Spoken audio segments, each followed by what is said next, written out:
The following program is rated PG. The content is the sole responsibility of Alfred Roach and is not meant as a reflection of the Lakeshore Disability Network, its affiliates, or its employees. Have you ever been in a Turkish prison? Oh. Boys? You mean to say you don't know the difference between boys and girls? Oh yeah, I know the difference, except I know girls better when they're upholstered. When they're upholstered. Here's an amazing act. Here's a tremendous act. Here's a startling act. The amazing, the thrilling, the greatest, spectacular, incredible, exciting, wonderful, world famed, most unusual novelty.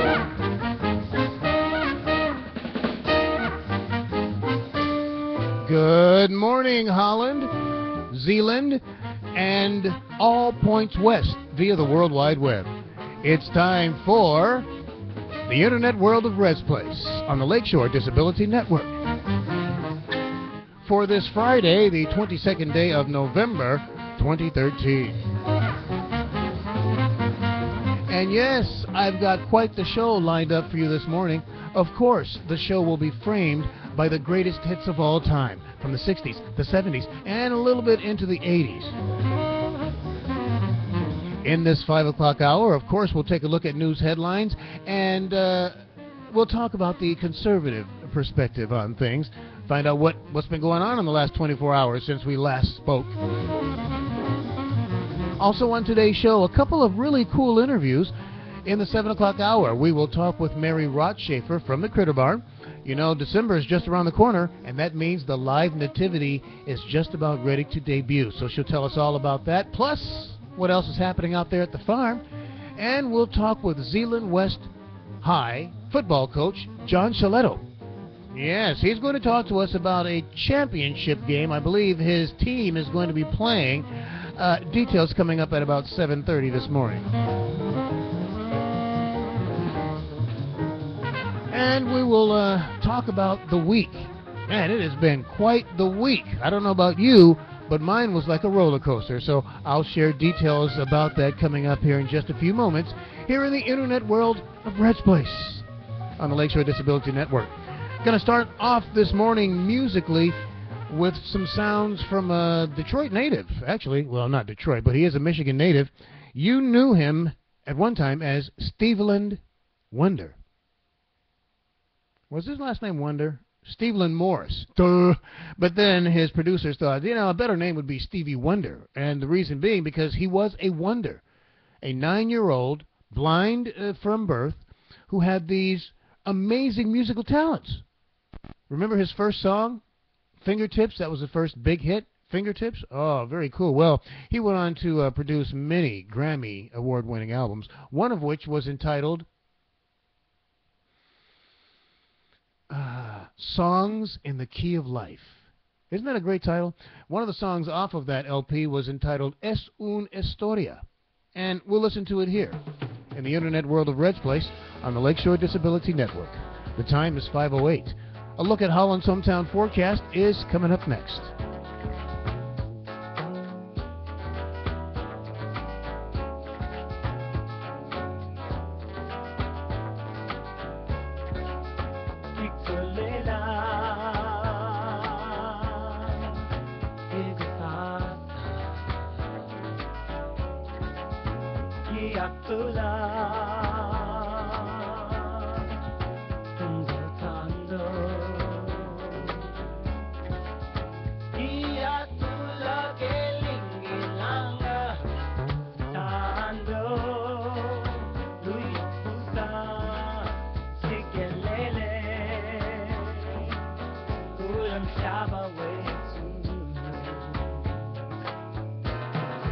Es una historia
me why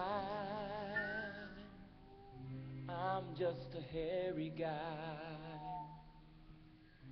I'm hairy noon and night, hair that's a fright.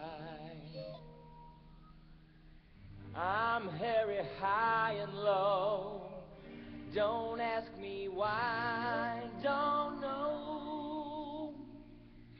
Don't ask me why I'm playing that version of the song Hair that someone's singing who is clearly not the people who are supposed to be singing the song. I'm looking for the Cowsills singing Hair, not some guy who's trying to do a video on YouTube and hoping that, you know, at least 5 or 10 people will view it, and so he can say, I don't know what. No, we want to hear the original, and that's what we're going to do right now. It's the Cowsills.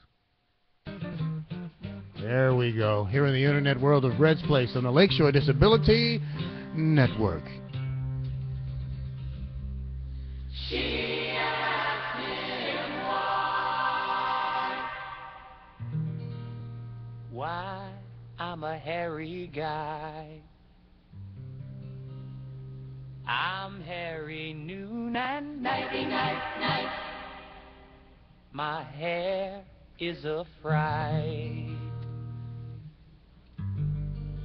I'm hairy high and low, but don't ask me why, 'cause he don't know. It's not for lack of bread, like the Grateful Dead. Darling,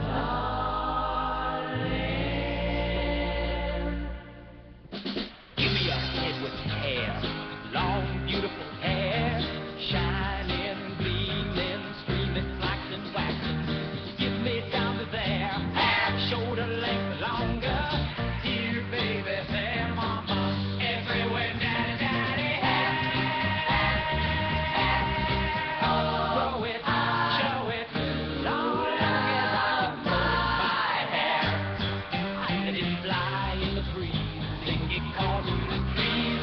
It's a home for the fleas in my hair. A home for the fleas, a hive for the butterbees. I never smoke birds, there ain't no words for the tree. The wonder of my hair. Grow it, show it, long as I can grow it, my hair. I want it long, straight, curly, fuzzy, snappy, shaggy, snappy, oily, greasy, peasy, shiny, even creaming, black, glossy, matted, polka dotted, twisted, beaded, braided, powder, flowered, and confetti, mangled, tangled, spangled, and spaghetti. Oh, say, can you see my eyes? If you can, then my hair's too short. Down to here, down to there. Stop by yourself. Don't never have to cut it, 'cause it's not by yourself. Oh, give me a head with hair, long hair, shining, gleaming, streaming, flaxen, waxen. Now won't you give me down to there, hair, shoulder length or longer. Here, baby, there, mama, everywhere, daddy, daddy, hair. Grow it, show it, long as I can grow it, my hair. Grow it, show it, long as I can grow it, my hair.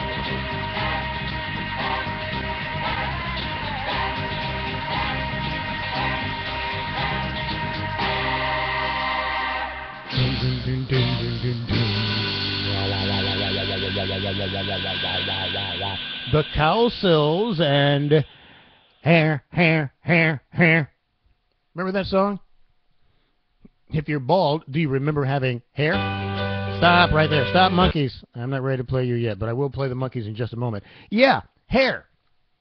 I thought that would be an appropriate song to stop right there and talk about my Super 8 movies.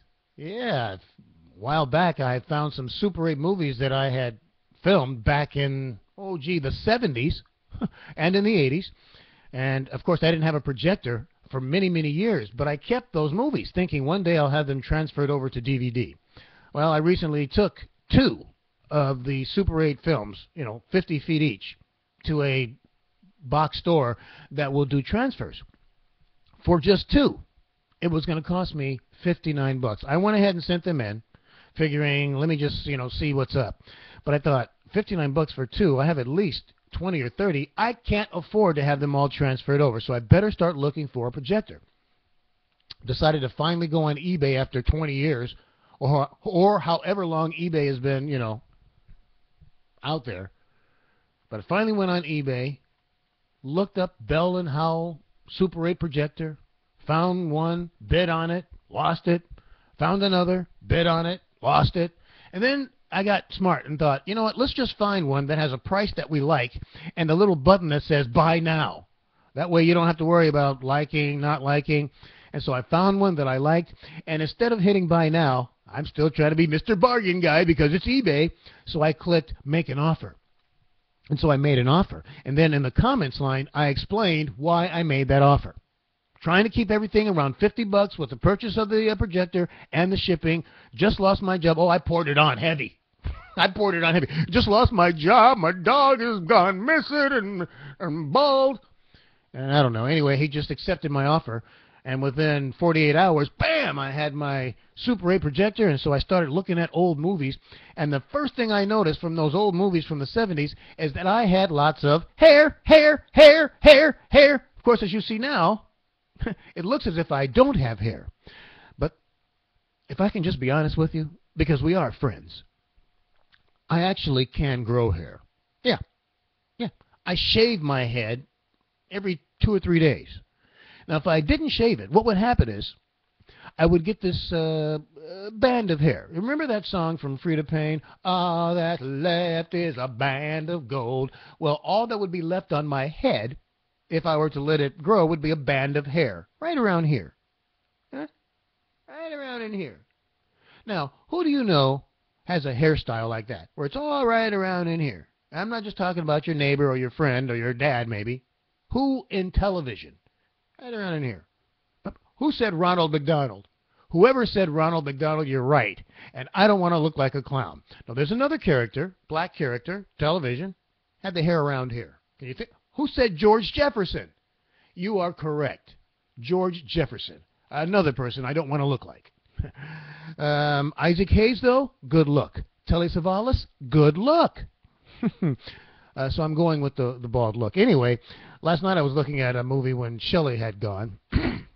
And I'm just amazed that I have some of these movies from like 1976.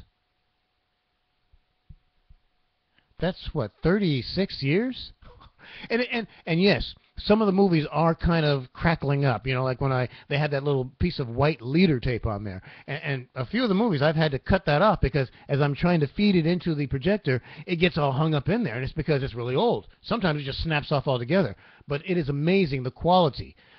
Look, why they got rid of film, I'll never know. Digital is easier, but there's just something about film. And the fact that, the colors, of course, have faded somewhat in 30 years, but they're still there. You can still get a sense of the house that I grew up in and the colors that it was painted. The hedges that our gardener, Mr. Hester, planted around them, they're still green. And the nappy black hair on the top of my head is visible. I don't know why when I was doing these movies, I didn't think, I'm going to be looking at them one day, perhaps with other people, perhaps my wife. Why don't I comb my hair and make it look nice? No, I don't want to do that. I want to go outside in pajamas. I want to go outside with my hair all matted. But just still to see hair on my head was very odd. And there's two things that I noticed that are constant throughout my Super 8 movies. Remember, they're from 30 years ago when I was 15 and 16.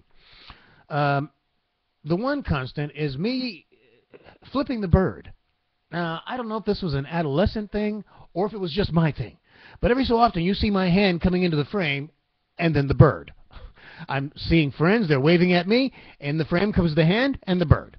I'm looking at a beautiful picture of a sunset. Into the frame comes the hand and the bird. I'm always doing the bird. So when I was showing Ebony one of the movies, on Tuesday, I had to keep explaining to her. Well, Well, that was some explanation. Your dad was an idiot when he was growing up. And for me, you know how like the N-word for some people is like a friendly thing among blacks? Well, for me, the bird was kind of my way of saying hi.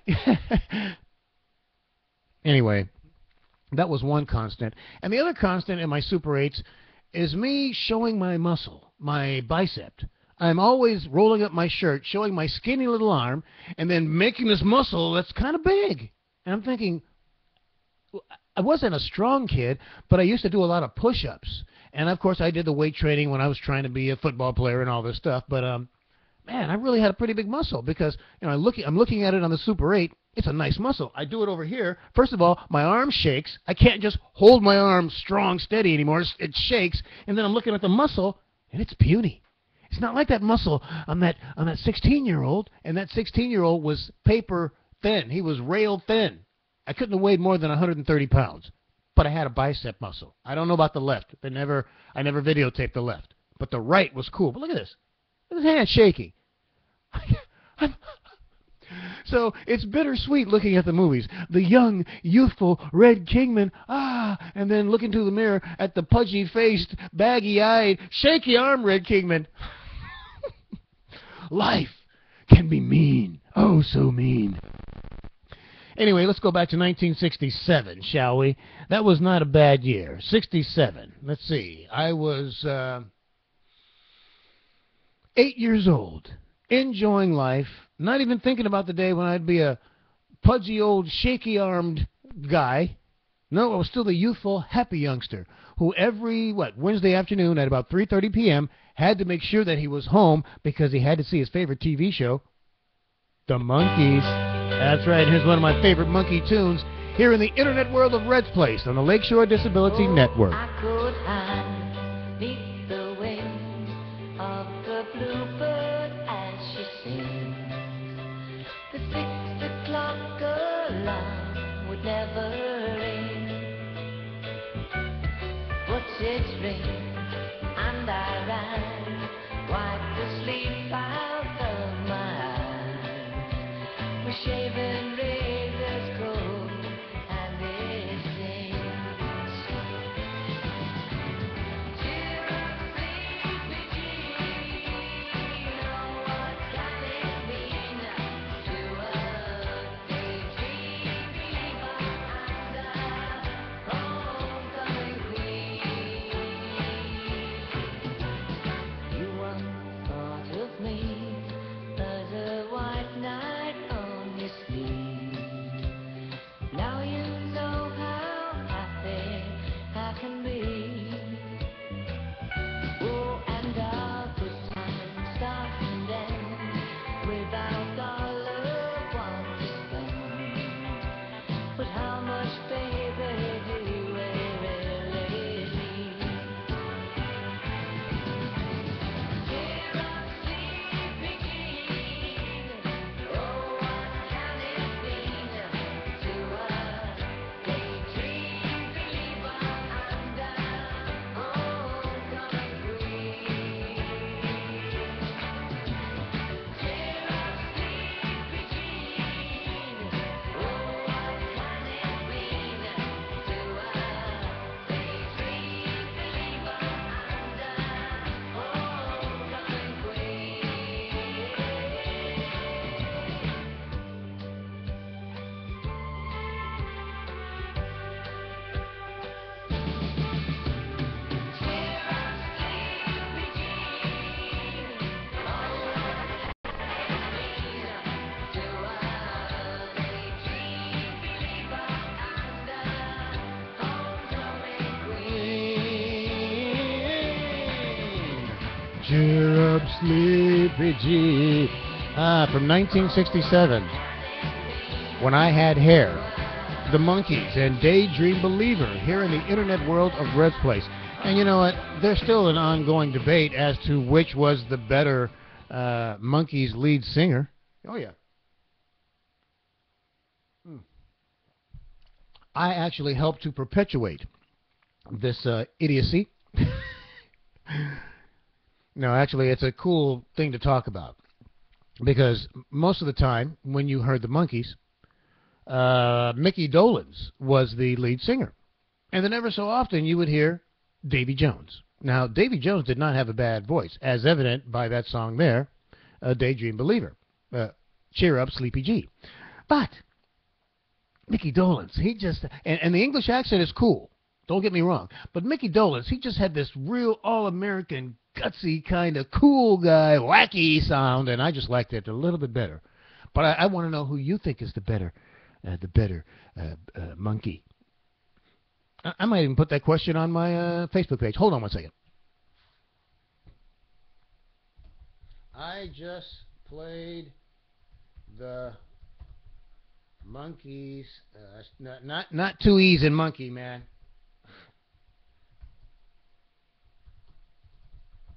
I just played the Monkees' Daydream Believer with, what was his name? Oh, Davy, D-A-V-Y, with Davy Jones as the lead.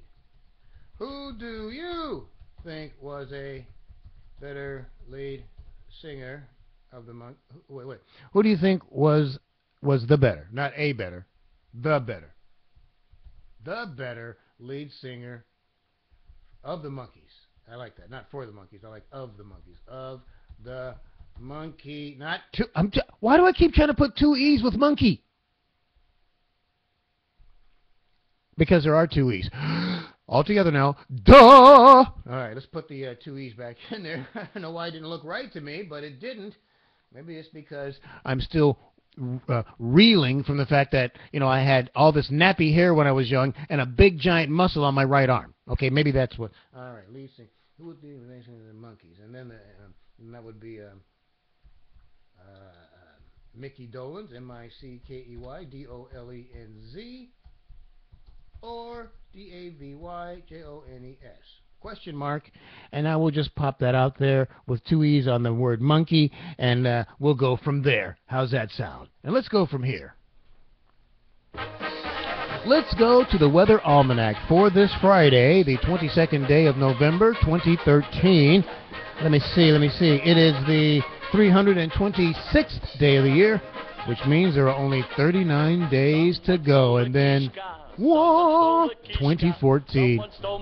All right, the average high temperature for this date is 47 degrees. The average low temperature is 33. And on this Friday, you and I are looking for highs in the 30s. Yesterday's high temp, believe it or not, 51 degrees, and I thought it was a near perfect day.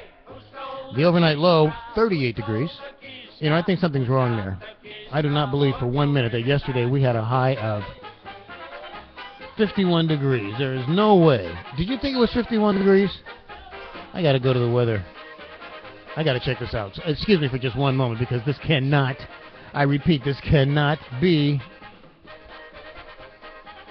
51 degrees yesterday for the high? I know it was a nice day, and someone that I was talking to said it's actually humid. I feel like it's humid. And I thought, well, I wouldn't say humid. I would say that it's not cold. But let me just check this and see if yesterday's high temp was, in fact, 51 degrees. Maybe I wrote down the temperature. The record high was 51 degrees from 1 year ago. No! Yesterday's high temp was 51 degrees. What a mind blower. The overnight low, 38. Wow. I'm sitting here awestruck. All right. The old barometer is at 30.19. That's giving us 85% humidity. What else do we have for you? Dew point is at 40 degrees. The visibility is still pretty good out there. And I see that we have a wind chill, which I don't want to even talk about, but it's there, and it's at 41 degrees. So let's take a look at Holland's Tulip City forecast from weather.com for this Friday, where we find a good chance, a real good chance for some rain and snow showers, mostly before noon. Cloudy skies, then becoming gradually mostly sunny. Believe it or not, how can we? Isn't that weird? It's Michigan. We can go from cloudy, chance for rain and snow showers, to gradually clearing to mostly sunny skies. Look for a high today around 37, and there'll be some breezes out there as well, out of the northwest at 13 to 17 miles per hour. Tonight, 50-50 chance for more snow showers. Partly cloudy, low around 25. Saturday, we'll see some snow showers, mostly after 7 a.m. We could get about 2 inches of snow on Saturday. Tonight, Little or no snow accumulation. Same thing for today. On Saturday, we're expecting a high around 31 degrees, winds gusting to 27 miles an hour. And again, we could get 2 inches of snow. And for Sunday, just a 40% chance for snow showers, no accumulation. Look for cloudy skies and a high of 27. Right now in the Tulip City, it's 44 degrees, and it's 41 in Zeeland under mostly cloudy skies. And yes, the latest weather forecast can always be found at weather.com or right here in the internet world of Red's Place. I check the weather every 10 to 15 minutes. I know how important it is for you, especially as you're getting ready for your day. You want to know what you need to wear. And the weather report is the way you find out. All right. There's my lovely wife sending me a message on Facebook. Let me just check and see if anything is going on. Roger Mike Johnson, I see, is on the internet. Mike Johnson is a gentleman that I co-host the Morning Grind with Saturday mornings. Now, our old time was 7:30 until 9.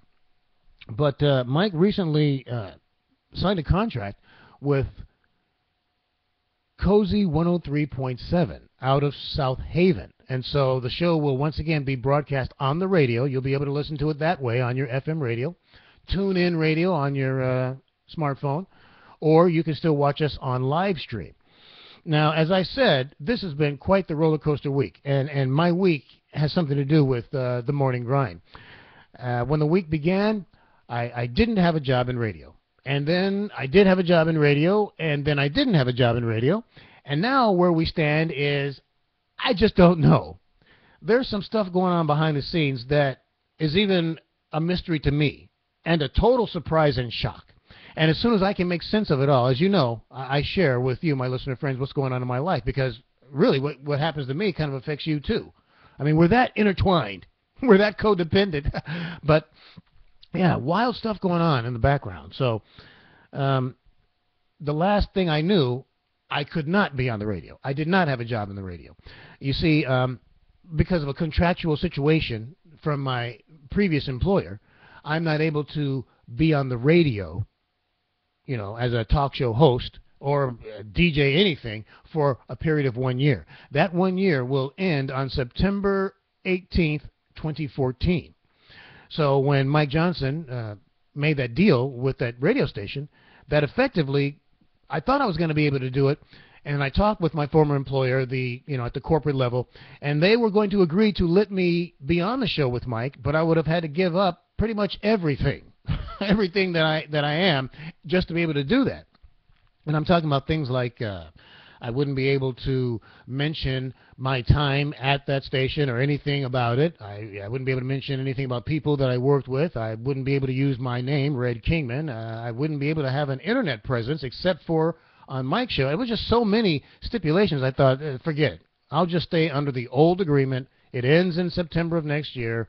I'll do my internet program, and I'll still be on the Morning Grind. Mike and I, because we're just those kind of guys, we figured out a way that I'm still going to be a part of the Morning Grind and at the same time honor my contract. So what it's really going to be is kind of a but hey, I'm not going to be on the air, but I will still be there. And all I can tell you is you need to tune in this Saturday morning starting at 7 a.m. Yes, we have a new time now, 7 a.m. until 8:30 a.m. You'll be able to watch us live on live stream, and then you'll be able to see what's going on and listen to us on Cozy 103.7. So tune in Saturday and find out how we get around the legalities of not, having me talk on the air. I think you'll find it entertaining.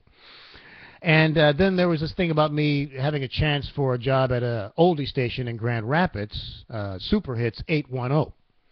That fell through for the same reason, because of the contract and not being able to be on the air. But again, all I can tell you at this point, because I don't want to ruin anything, is that there's stuff going on behind the scenes, unbeknownst to me, that is it possible that I could be on the air? Look, all I know is God has blessed me with this, my internet radio program, and supporters.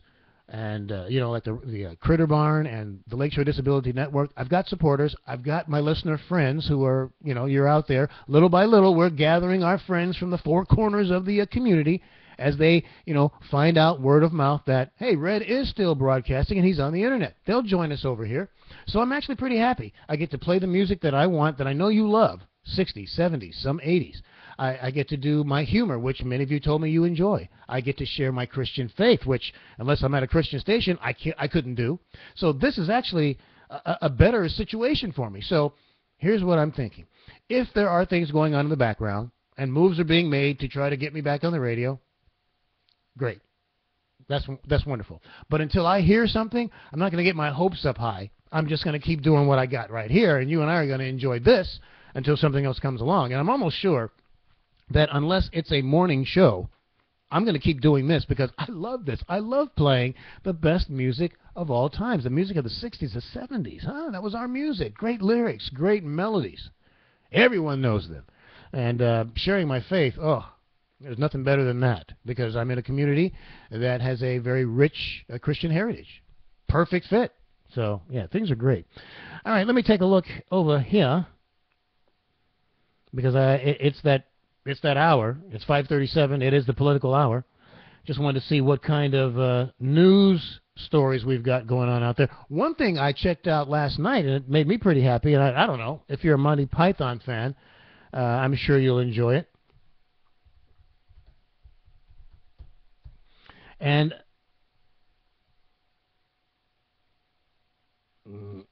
yeah, if you are a Monty Python fan, I'm sure that you will enjoy this as well. Last night I read that the 5 remaining members of Monty Python are actually going to get together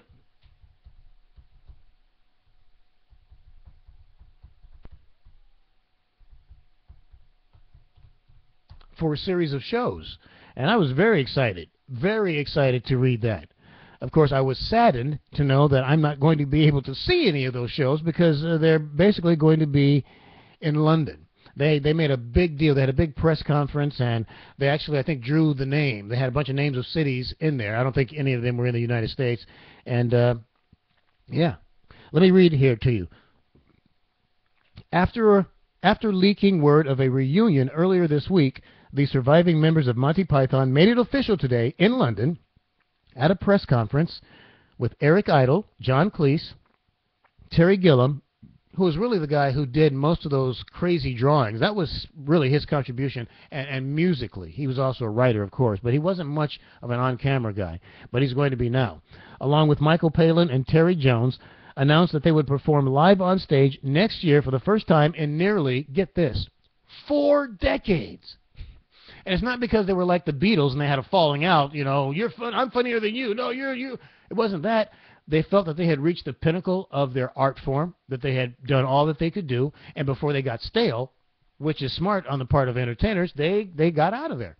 They each went their own way. They each had their own success in film and writing, what have you. And so I think it's cool that at this point they're coming back together. I wonder if it's because they realize that they're old guys and that they don't have much time left. Because I know that's how I feel. I feel like I don't have a whole lot of time. I'm not like that 17-year-old kid in the Super 8 movies.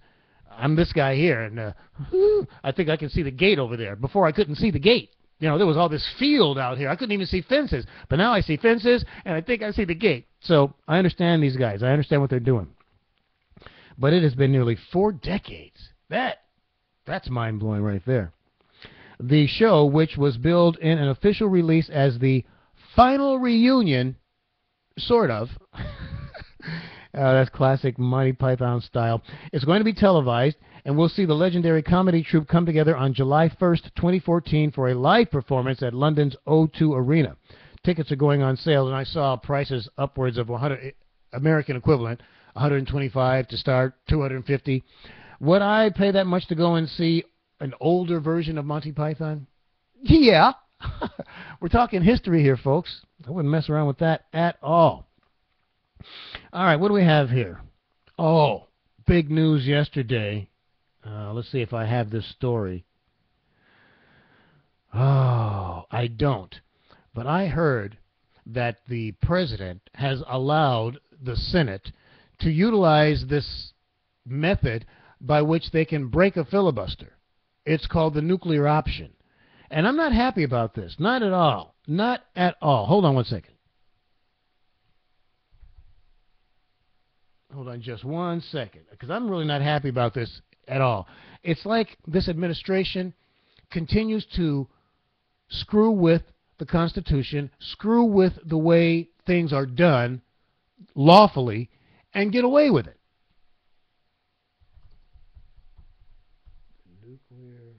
The nuclear option.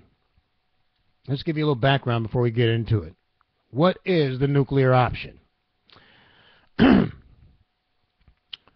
The nuclear option refers to a move by the majority party in Senate, in this case the Democrats, to change the Senate rules to allow most executive branch and judicial nominations to be approved with a simple majority, 51 votes, rather than the 60 votes now required. Under long-standing rules, the minority party has been able to block a nomination with just 41 votes, commonly called a filibuster.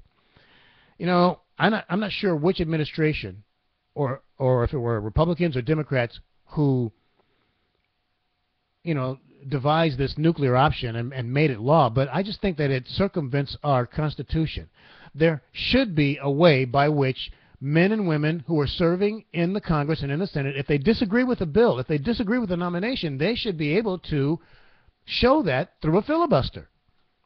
And the other side just has to weather the storm. You just have to deal with it. So I don't like this nuclear option. The whole purpose of a filibuster was to try to break the other side. I mean, to me, that's the democratic process. And if the other side can just hang in there 1 day, 2 days, a week, if they can just hang in there and break the filibuster that way, I don't know, to me, that's just a better victory than we're just going to change the rules here midstream with a swipe of a pen, and then we'll have the majority and to you. The American people may want a filibuster when there's a nomination that they themselves, we ourselves, don't want. But they effectively silenced our voice with this nuclear option, and I'm just not happy about it. Not at all. And you shouldn't be either. Charles Krauthammer, he had some comments. He is a syndicated columnist and talk show host. He's a contributor to Fox News, and he's a well-rounded individual. He might be a Republican, and he might be a conservative, but his commentaries are just common sense. Whoever is in the right is in the right, but whoever's in the wrong, they're in the wrong. Let's hear what Charles Krauthammer had to say, speaking on Bret Baier's special report about the nuclear option. Charles Krauthammer joins us from New York tonight. His book, Things That Matter, is #1 on the New York Times bestseller list. Hello, Charles. Your thoughts? Happy to be here. Well, I'm always amused by the nuclear option debate because it is, without a doubt, the most spectacular display of congressional hypocrisy, which is saying a lot. Because whenever the minority party is arguing, it says that this is a very important, indeed a majestic part of our Constitution. And as soon as the minority becomes majority, like Harry Reid and the Democrats and Obama, all of a sudden it's a terrible instrument of obstruction. Look, as a matter of the means in which this was done, it was a rather low-down way. This is a fundamental change in the structure of... Oh, it was a low-down way, Charles Krauthammer characterizes it. Low-down. That word really does characterize this administration. The rules of the Senate, and done on strict party lines, which it should not be. Same way, incidentally, Obamacare, a major reform on party lines. That should not be. But on the substance of the change, I think the Democrats have stumbled upon the truth as they do every decade or so. If you were not to know who's in power, I think it's a better idea for the president to have the ability to nominate his nominees, judicial and executive, without having to get a supermajority. And the other part of it, as a conservative, I would say, I am extremely happy that the Democrats are doing this. The prospects are very strong that the Democrats are going to lose the Senate next year, and there is an excellent chance of losing the White House. Yeah, I would say a really good chance of losing the White House. And the Democrats will absolutely rue the day, because they not only are going to allow a Republican majority, which will come one day anyway, to get its nominees through.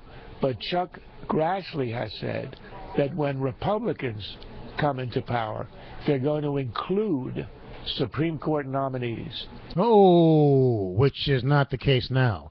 So what Charles is saying basically is that they're going to rue the day, because when they've put this in place now because the Senate has a majority. Unless, of course, Charles, they decide that just before this president leaves office that they're going to change it back.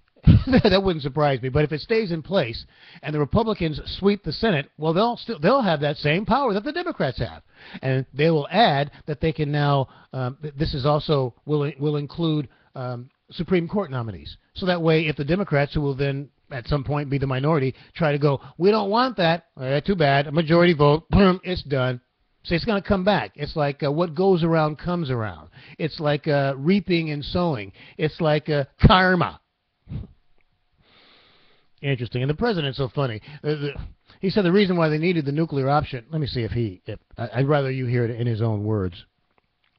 If in fact he spokes. Oh yes, he did. Spokes? That's what's on a bicycle, man. Yes, the president did have some words about this. I thought I heard him yesterday mentioning this, and the reason why they have to do this is because there's a pattern of the Republicans are just so obstructionist. They don't want to agree with anything. Listen to this man. That's what you need to do. Listen to this man, and then we'll talk. Good afternoon, everybody. It's no secret that the American people have probably never been more frustrated with Washington. And okay, I love the way he starts, because you know, and I know, that his blame fingers are not going to be pointing at him. In fact, he sounds like a gunfighter. He's getting set now. Everybody knows that people of America are getting pretty tired of what's going on. He's getting ready to start firing at the Republicans because it's their fault. Well, again, let's just listen. One of the reasons why that is that over the past 5 years, we've seen an unprecedented pattern of obstruction in Congress that's prevented too much of the American people's business from getting done. I would say, Mr. President, that these obstructions have stopped you from getting the business of America done. An America that you're trying to reshape. An America that you're trying to redo. An America that most Americans don't want to see. You see, we like what we have in place. We like the checks and balances that are in place. We like the way that our democracy works. You, on the other hand, don't seem to, and you're trying to make changes. And so, you know, the way that this democracy works is that you are the employee and we are the employers. And when we raise our voices to our employees in Washington, in the House, and they obstruct something that you're trying to do, you can rest assured, Mr. President, it's because we don't like it. But I understand that you're not doing this for we. You use the middle class. You say you're doing all this for the middle class, but you really aren't doing it for the middle class, are you? All too often we've seen a single senator or a handful of senators choose to abuse arcane procedural He is not going to blame someone of abuse. Tactics to unilaterally block bipartisan compromises or to prevent well-qualified, patriotic Americans from filling critical positions of public service in our...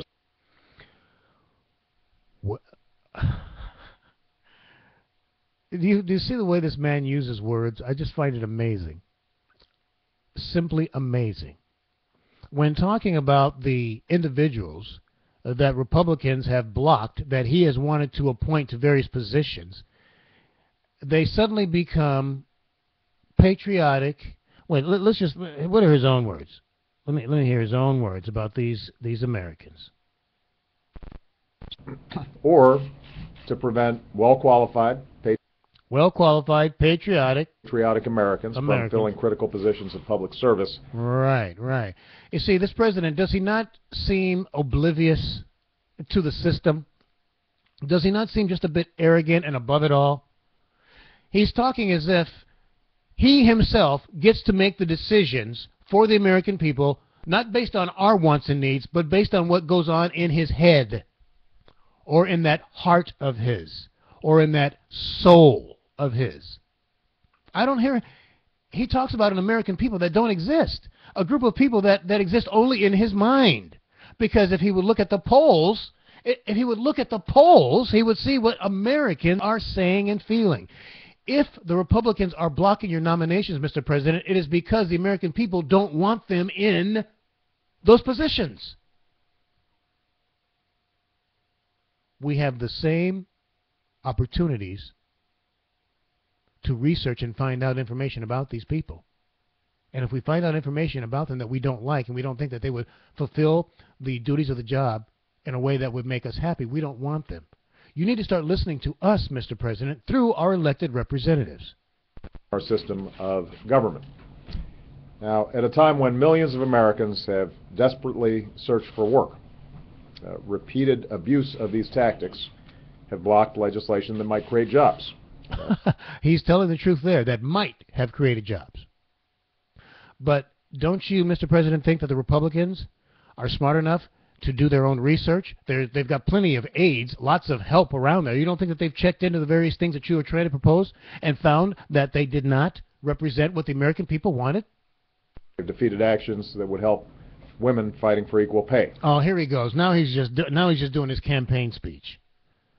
He tries to go for the emotional every single time. See, the Republicans are being mean. They're not there for women who are trying to get into the workplace. They're not there for the students who are having to pay back their loans. I'll keep going a little bit more. It's a campaign speech. They've prevented more progress than we would have liked for striving young immigrants trying to earn their citizenship, or it's blocked efforts to end tax breaks for companies that are shipping jobs overseas. How disingenuous can this president be? He has the nerve to stand there in this press conference and talk about how the Republicans are not doing anything about big businesses that are sending jobs overseas, when his administration is doing nothing about those big businesses that are sending money overseas, that are hiding their profits overseas. Oh, I think I heard him in a speech once or twice mention that when he thought it was convenient to say, to make a point about Republicans and how they always help their fat cat friends. They've even been used to block common sense and widely supported steps to protect more Americans from gun violence, even as families of victims sat in the Senate chamber and watched. All right, I've had enough. This is how he's justifying the nuclear option. Not on a political level. I mean, it's more emotional. They don't like me. They don't like my choices, and they just keep trying to block everything I'm doing. Anybody else have anything to say? Rand Paul says that Harry Reid is the dictator of the Senate. Ooh, I always enjoy hearing Judge Napolitano. He's also a Fox News contributor. Ooh. Let's just hear what he has to say. I'm not even going to... The caption is Obamacare, based upon a reliance on Obama's deception. You know, we're not even going to go into Obamacare. We know that's a boondoggle. 5:55. That is the time. And what I'm thinking I want to do right now, for those of you who may just be tuning in, let's take a look at Holland's Tulip City forecast for today and throughout the weekend. For those of you who have been looking for more snow, you're going to get your wish this weekend. In fact, today you might see some rain and snow showers early on, but it's going to gradually become sunny. Yeah, and we'll see highs today right around 37 degrees. Be aware it's going to be breezy as well. We could see winds gusting as high as 25 miles per hour. Tonight, 50-50 chance of more snow showers, partly cloudy. Look for a low around 25. But the real fun begins on Saturday, when we'll have some morning snow showers. It's going to be blustery. We could even get 2 inches of snow on Saturday. Look for a high near 27. And on Sunday, I guess things are calming down just a bit. There's only a 40% chance of more snow showers. No accumulation talked about right now. And we're expecting a high just around 27 degrees. So it's going to be cold and snowy this weekend. Right now, it's 44 in Holland and 41 in Zeeland under mostly cloudy skies. Remember, if you want the latest weather forecast every 10 to 15 minutes, I'll check it here. Unless, of course, I'm rambling. But you can always log on to weather.com and you will find the weather forecast right there. It's 5:56. Let me take a short break here And we'll come back in the 6 o'clock hour strong with some of the best music of all times. Right now, here's a song. I played it for you a couple of times here on the program. It's just a little kicky song. It's got a real cool beat. And the name of the group, they're the Black Eyed Peas. One of their members is a gentleman of Filipino heritage. And on this particular CD, I guess they said to him, "Hey, man, is there a song or something you want to do?" And he said, "Yeah, sure." And so he made up this song. He wrote it, produced it. It's got a real cool beat. And he sings it in Tagalog, which is a Filipino dialect. So if you like kicky music with a fun beat, you'll enjoy this. It's called Bembo. That's it, Bembo. But you'll enjoy it. Here in the internet world of Red's Place on the Lakeshore Disability Network. Rock it, man.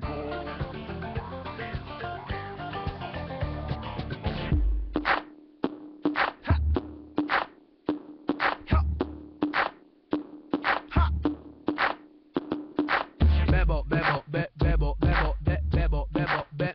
Ikaw ang aking bebo, bebo, be, bebo, bebo, be, bebo, bebo, be.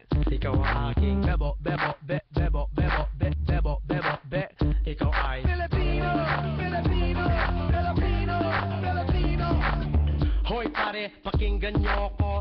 Ito ng tunay na Pilipino. Galing sa baryo sa Pangbato. Pumunta ng LA, nagtrabaho para makatulong sa nanay dahil sa hirap ng buhay. Pero masaya pa rin ang kulay. Pag kumain, nagkakamay. Yung kanin, chicken adobo. Yung balot, binibenta sa kanto. Tagay mo na nga ang baso. Pare ko, inuman na tayo. Filipino, Filipino, Filipino, Filipino. Bebo, bebo, be, bebo, bebo, be, bebo, bebo, be. Ikaw ang aking bebo, bebo, be, bebo, bebo, be, bebo, bebo, be. Ikaw ang aking bebo, bebo, be, bebo, bebo, be, bebo, bebo, be. Ikaw ay Filipino, Filipino, Filipino, Filipino. Masdan mo ang magagandang dalaga. Nakakagigil ang beauty mo talaga. Lambing hindi nakakasawa. Ikaw lang ang gusto makasama. Yung bahay o kubo, pag ibig mo ay totoo. Puso ko'y laging kumikibo. Wala kang katulad sa mundo. Kung Pinoy ka, sigaw na. Sige, kung maganda ka, sigaw na. Sige, kung buhay mo'y mahalaga. Sige, salamat sa iyong suporta. Filipino, Filipino, Filipino, Filipino, Filipino, Filipino, Filipino, Filipino. Bebo, bebo, be, bebo, bebo, be, bebo, bebo, be. Ikaw ang aking bebo, bebo, be, bebo, bebo, be, bebo, bebo, be. Ikaw ang aking bebo, bebo, be, bebo, bebo, be, bebo, bebo, be. Ikaw ang aking bebo, bebo, be, bebo, bebo, be, bebo, bebo, be. Ikaw ang aking bebo, bebo, be, bebo, bebo, be, bebo, bebo, be. Ikaw ang aking bebo, bebo, be, bebo, bebo, be, bebo, bebo, be. Ikaw ay Pinoy ka, sigaw na. Sige, kung maganda ka, sigaw na. Sige, kung buhay mo'y mahalaga. Sige, salamat sa iyong suporta. Sige, Pinoy ka, sigaw na. Sige, kung maganda ka, sigaw na. Sige, kung buhay mo'y mahalaga. Sige, salamat sa iyong suporta. Filipino, Filipino, Filipino.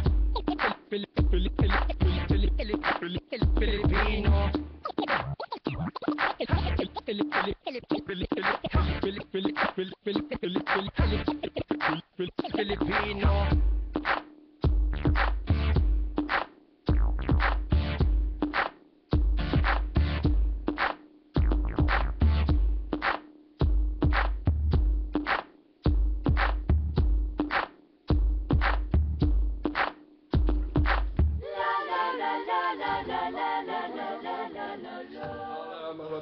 Be with you in a minute. Oh, I'm fine.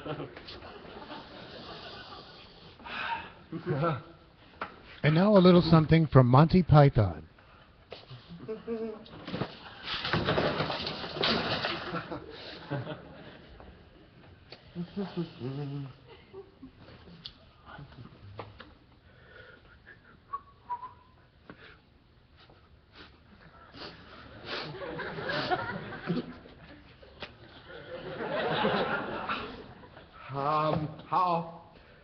How would you like it, sir? Oh, just short back and sides, please.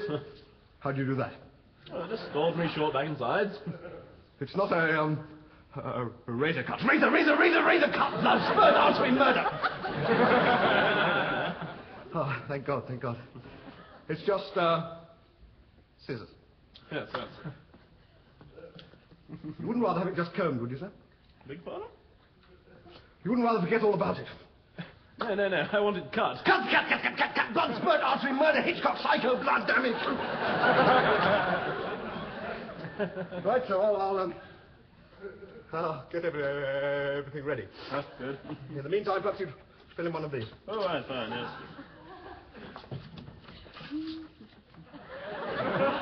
Excuse me. Where it says next of kin, shall I put mother? Yes.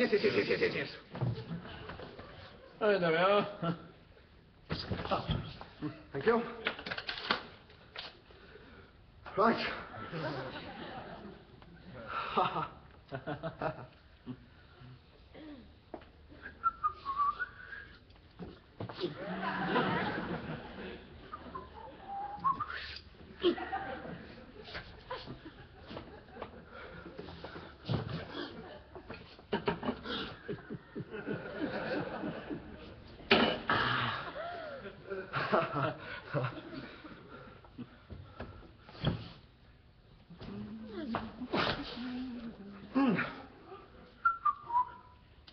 Now finished. I finished cutting your hair. It's all done. Oh, you haven't started cutting it. I have. I did it very quickly, Your Honour. Sir. Look here, old fellow. I know when a chap's cut my hair and when he hasn't, so will you please stop fooling around and get on with it? Yes, I will, sir. I'm going to cut your hair, sir. I'm going to start cutting your hair, sir. Start cutting now. Nice day, sir. Yes, flowers could do with a drop of vein there. You see the match last night, sir? He's not cutting his hair. He started playing a tape recorder of a barber cutting hair and talking to him. He doesn't feel his hair being cut, but he's still talking to him. Oh, sorry. I prefer to watch Palace nowadays, though. Oh, sorry, was that your ear? Oh, no, didn't feel a thing. Okay, I thought this was the Lumberjack song. That's what it said, and it's not the Lumberjack song. So let's go to something that it is. Jose Feliciano? Light My Fire? Here in the internet world of Red's Place? On the Lakeshore Disability Network.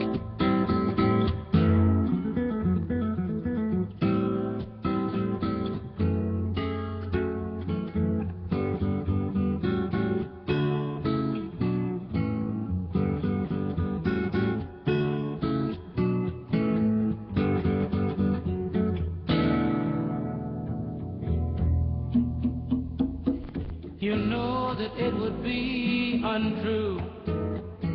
You know that I would be a liar if I was to say to you, hey, girl, we couldn't get much higher. Come on, baby, light my fire. Come on, baby, light my fire. Try to set the night on fire. The time for hesitation's through. There's no time to wallow in the mire. Darling, we could only lose, and our love become a funeral pyre. Come on, baby, light my fire. Come on, baby, light my fire. Try to set the night on fire.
There's Jose Feliciano from 1967 and Light My Fire.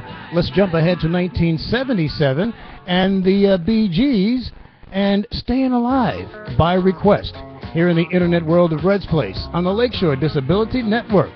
It's 6:07, 44 degrees now in downtown Holland. Listener friend Jackie, this one's for you.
You're listening to the Internet World of Red's Place on the Lakeshore Disability Network.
Good morning, listener and viewer friends. I'm Red Kingman, and this is the Internet World of Red's Place on the Lakeshore Disability Network.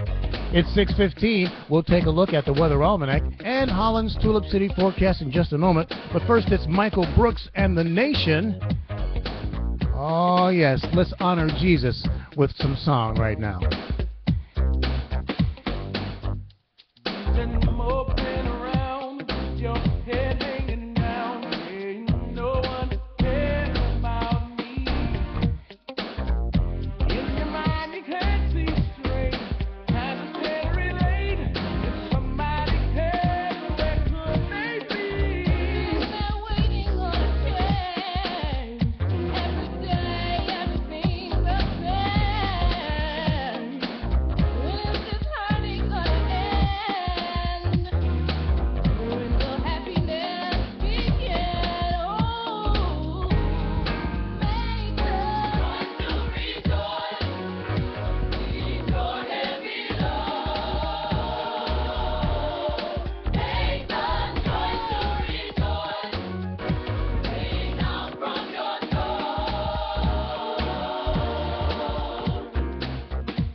There's nobody like Jesus. Make a choice to rejoice.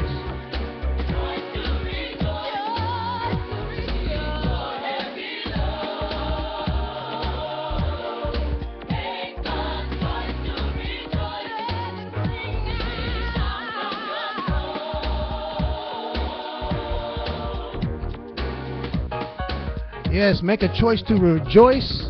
Sing out from your soul. Even in the midst of a trial, you want to rejoice and praise God because that will bind the hands of the enemy and you'll find peace flooding over you. I know of what I speak. So make a choice to rejoice this morning. Join me now and just say, praise Jesus. Praise your name, Jesus.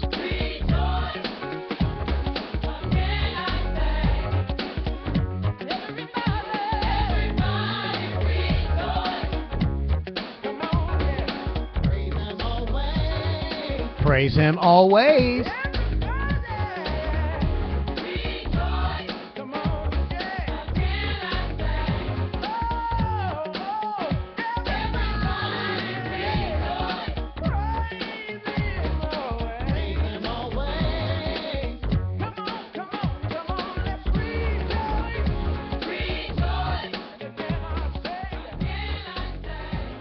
Yeah, I love that. Rejoice. That's the name of the song. That's Michael Brooks and the Nation. Here in the internet world of Red's Place on the Lakeshore Disability Network. Earlier, I played a Monkees tune, and then I turned to my Facebook family and I posed the question. I said, I just played the Monkees' Daydream Believer with Davy Jones as the lead. Who do you think was the better lead singer of the Monkees, Mickey Dolenz or Davy Jones? And listener friend Jackie said, boy, that's a close one. I'd say Mickey has more of a rock voice, and Davy has more of a ballad voice. Well, you know, Jackie, that's about the best way I've ever heard that put. And even though I'm trying to start some controversy, you put that right to bed. They're both equally as good. That's right. One has a great ballad voice. The other has a great rock and roll voice. Thank you, Jackie, for putting it all into perspective. Now it's time for me to put it into perspective. The Weather Almanac for this Friday, the 22nd day of November, 2013. It's the 326th day of the year, and there's just 29 days until the official first day of winter. The average high temperature for today is 47 degrees. The average low temperature, 33. Today we're looking for highs in the 30s.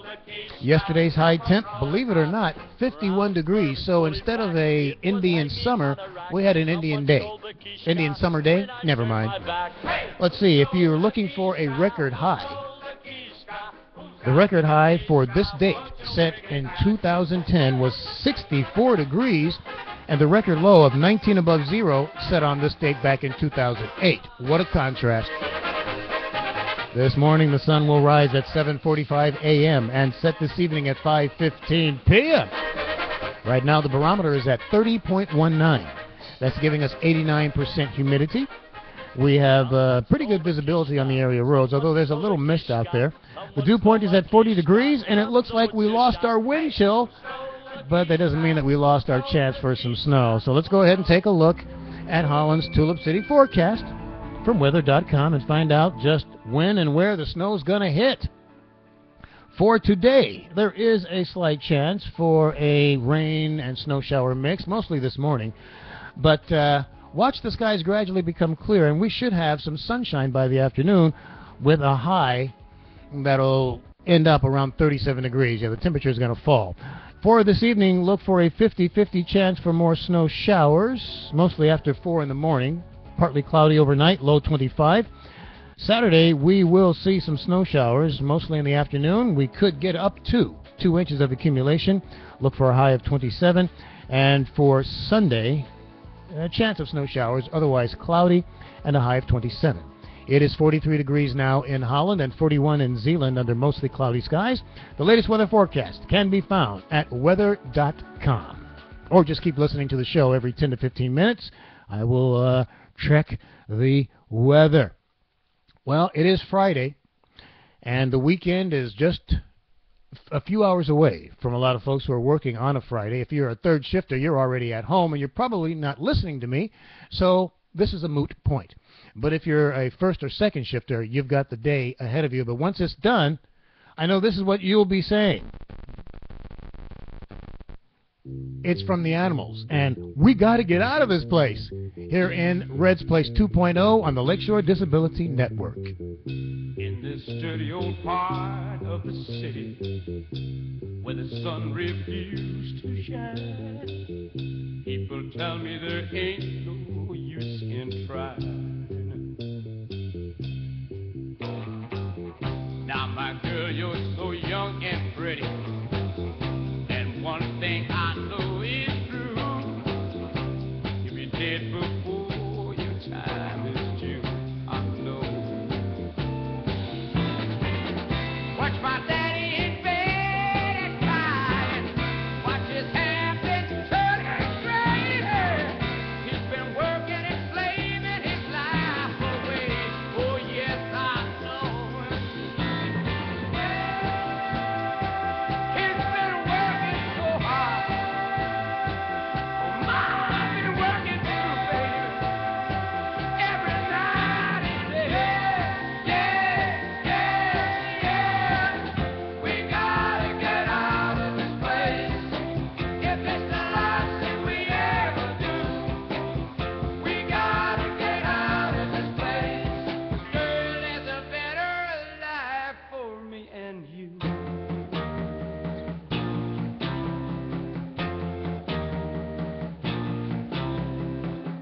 Now, my girl, you're so young and pretty, and one thing I know is true, yeah, you'll be dead before your time is due. Know it. Watch my daddy in bed at time. Watch his hair been a turning gray. Yeah. He's been working and slaving his life away. I know he's been working so hard. I've been working too, baby. Every day, baby.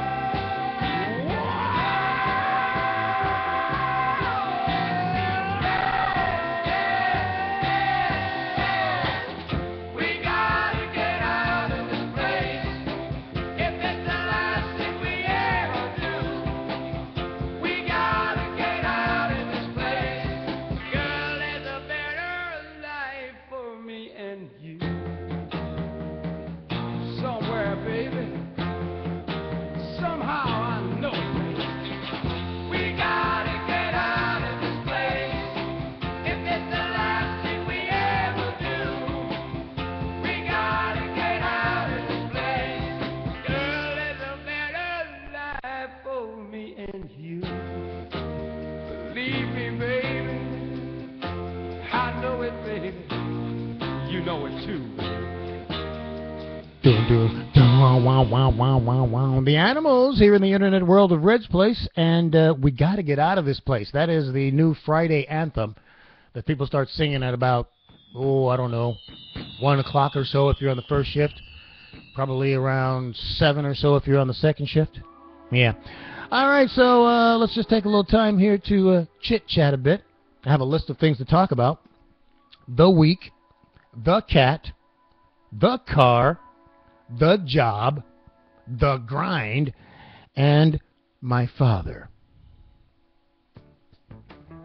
Yes, last night I was finally able to get in touch with my father, and to be quite honest with you, I had kind of put off calling him because, you know, he is worried about his only son, well, his eldest son now, for my entire life. You know, he's always wanted the best for me, and he's always provided an opportunity for me to grab all the gusto that I could, but he's always been worried because he just never really fully grasped this idea of wanting to be on the radio. You know, he was a practical guy. He didn't think about entertainment. He was an athlete. So when I talked about wanting to be a comedian and stuff, he would just go, that's pie in the sky, boy. You need to get yourself a real job, and so on and so forth. And so for many years I struggled with regular jobs, trying to hold them and trying to find my place in society, and he was always there supporting me, and he watched me struggle. And then finally I get back into radio, and man, was he was almost livid because I just left my family in San Diego to go to Minnesota to get back in radio to follow this dream, But I had to. I had to leave everyone behind, all the people who didn't believe in me. The only person who believed in me was my son, Daniel. And so Dan was there, and I knew he cared. And my wife at the time, Judy, she wanted me to pursue my dream, but she also, coming from a background where she had a father who had a stable job for 30 years, she wanted some stability in her life too, but I could not provide it for her because I just had this burning desire to be in radio. So again, I left San Diego and got into radio, and my father was a little shaky for a while there because I had a job, lost a job, had a job, lost a job, but then I got hired at, WHTC, and I was there for 3 years, 5 years, 7 years, and finally my father was thinking maybe my boy's found his niche. He's in radio, he's doing good there in Holland. And so my father would call me, and there was just this lightness to his voice because, he'd ask me, how are things going? And I tell him, I'm still at the radio station, and I tell him what's going on, and I could just hear that he was still proud of me because I was in radio. Well, in September, when they fired me, the last person I wanted to tell was my father because, and there's several reasons. Certainly there was the embarrassment factor, but more so, my father is 79, and he's caring for my 79-year-old mother who has Alzheimer's. And he's got enough struggles, enough emotional and physical struggles, so I just didn't want to add this to that list. Even though I'm in my 50s and I'm my own man, my father still worries about me. I know this. So I just didn't say anything to him. And then the Lord opened doors so that I was able to do my internet program within just a week or two. And so I made my first phone call to let him know everything's going to be okay, but I couldn't get through to him. I left a voicemail message. A week or two went by and he didn't call. Then I started having some other issues, trying to get on radio stations and this and that. And then I called him again about maybe 2 or 3 weeks ago, left another message because he wasn't there. He never called back. And then I had this up and down thing. I told you I was going to talk about the week. This has been quite the week because I didn't have a job in radio, and then I had a job in radio, and then I didn't have a job in radio. And now where I'm at is I just really don't know. There are some things going on behind the scenes that were unbeknownst to me, which might provide a route for me to get back on the air. But here's the thing. I'm just not listening to all that because I think it's just the enemy trying to get me confused and all worked up.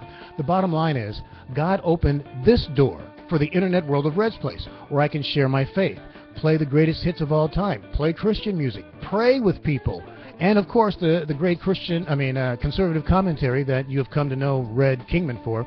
So I'm really happy doing this here. Now, if another door opens up, and it's something that I think God wants me to do, you can bet I'm going to walk through that door. But it seems to me so clear that he wants me right here, right now, doing this. And so I'm very happy. And if something else comes up, you can bet you're my Facebook family. I will let you know.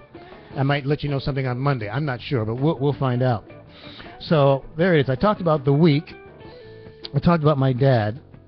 And I got to tell you, after we spoke last night and I told him all the things that were going on, he was I could hear the calm in his voice. And I told him, the reason I didn't call you, man, is because I know you would worry about me. He goes, well, you got that right, boy. I definitely would have worried, but everything's okay. Now, the update on my mother, the news is not good.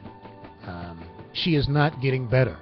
Her dementia is progressing. My father says that more and more she's not recognizing him as her husband, but I guess more as a caretaker. And this new development, and it's very serious, and I for the first time I spoke up to my father and shared my opinion, because I know he's a grown man, I know he's got it under control, he's going to do what he feels is right, and nobody's going to change his mind, so I've been pretty quiet.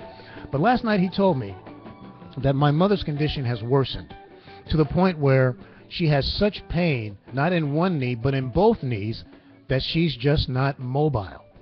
And I could hear in his voice, it sounded like he had a cold, but I knew that it wasn't a cold. I knew it wasn't a cold. It sounded like fatigue. And so when he told me that my mother's knees are out, I could just picture it right now. I know Thomas Roach. He is 79 years old trying to pick up this frail little woman and get her to the bathroom. Pick up this frail little woman and get her to the living room. Pick up this frail little woman and get her into the bathtub so we can, wash her up. Pick up this He's having to pick her up. She's 79 years old. He's 79 years old. He doesn't have the energy. This past summer, Shelley and I went to visit my parents in San Diego. He's not that big man that he once was. He's not even the medium-sized guy that he was in his 60s. He's a frail older man. And to think that he's trying to lift my mother. And he said, boy, if your mother could if we could just get over this knee thing, then I think things would be. And I just cut him off. I said, Dad, look, I got to say, man, I've been quiet all this time, but it is evident now that you are not able to care for your wife. Not in the way that she needs. You're a 79-year-old man. You can barely get yourself around, and now you're lifting her? How much longer do you think you can do that before your back gives out or something? And I go, as much as you love her, and as much as you're trying to honor God and take care of your wife, God has made provisions. There are places where you can go, people who can help out. And I really think you need to look into this now. And he very quietly said, yeah, I think you might be right, boy. You know, there seemed to be a relief when he heard my voice on the other end of that phone. I know that my father looks to me for support. I'm his eldest son. I'm the male that he can talk to. I do have a younger brother that lives there in San Diego. It is not that they don't have a close relationship, but it's that I'm the eldest, and my father's old school. You don't talk to the younger son, you talk to the eldest son. And I could just hear the relief in his voice as he was telling me things that were going on. And did I feel bad that I haven't gotten in touch with him recently? Well, a little bit, but I have tried. But he's so busy doing things, and I'm probably exhausted, and that's why he hasn't answered the phone. But I'm just thinking, if it would be in God's will to bless me with a job in radio that paid enough money that I could send a portion of it there to my father to help out, that would just make me so happy. That would just, I can't tell you what that would do for me. And so that's my prayer. Of course, I would love to get a job at a radio station in San Diego because that is the 15th largest radio market. Salaries there are pretty decent. And I know I would have enough to help out my father as well as take care of the things that Shelley and I need to. So forgive me for wanting to leave you and go into San Diego. If there was a way, believe me, I would do it. And I've applied to a few stations there, but there's no movement. It's a great place to work. And people in San Diego, it's like when they leave one radio job, they don't leave the city. Another station picks them up. And so the people are just what they call crossing the street all the time. So there's no chance for an opening. I shouldn't say that, should I? Because in my small understanding of things, it doesn't appear that there could be an opening. But in God's big picture, who knows? Maybe he'll bring me back to San Diego. I don't know. I just pray for a job that will provide me with enough money that I can at least help out financially. Because my father, his pride is still pretty big. I ask him how things are going. How you doing financially? Oh, we're okay. Oh, yeah, we're doing fine. But then I talk to my brother. You know how Dad is. They're struggling. I talk to my sister. You know how Dad is. He's a very prideful man. And he's not going to let you know that he's having problems, but they're having problems. So that's my prayer. That's my prayer, Lord, for a job that would allow me to be able to help my family out financially. That's it. And maybe so I can buy a car. Yeah, that's something else that's on my mind. This week I had to take my car over to Denoyer Chevrolet because there was a recall going on, some part that needed to be put on the car, and I was like, okay, I'll stop by and, I'll let you guys work on it. And while I was there, of course, I'm looking at the new car pamphlets, and I find out that, well, first of all, before I get into that, let's take a quick look at Holland's Tulip City forecast from weather.com, where we find for today a chance this morning for some rain and snow as a mixture. But what we're going to see is a gradual clearing of our skies, and eventually we'll have some sunshine this afternoon and look for a high around 37. Yeah, the temperatures are going to drop. For tonight, there's a 50-50 chance for more snow showers, but little or no accumulation. Low 25. And for Saturday, we're expecting snow showers, cloudy skies, maybe 2 inches of accumulation, and a daytime high of just 27 degrees. Right now in Holland, it's 43, and in Zeeland, 41, under mostly cloudy skies. You can always get the latest weather forecast at weather.com or right here in the internet world, because I check the weather every 10 to 15 minutes. So, yeah, I'm over at Denoyer Chevrolet, and they're working on my car, and I go into the showroom, and I'm looking at all the cool cars there, and they have like 3 Corvettes in the showroom. 2 look standard, but one is really kind of tricked out. So I asked the sales guy, hey, what's up with that Corvette? And he's like, that's the Corvette that Mr. Denoyer ordered. So this coming spring and summer, you'll be seeing him tooling around town in a dark blue, tricked out looking Corvette. And there was the new Impala in there and then some other cars. And so I went over to the rack where you have, the booklets for the cars. And I saw this. Let me make sure you can see this on Ustream. Can you see that? There we go. This is the brand new Chevrolet SS. That SS stands for Super Sport. And I'm telling you, this car is definitely super. If I have a chance to get a new car in the next year and a half, 2 years, this is going to be the car. Oh, my God, the new Chevrolet SS. Now, it's not an Impala SS. It's not a Malibu SS. No, they don't give it any of those names. It's just a straight-up SS.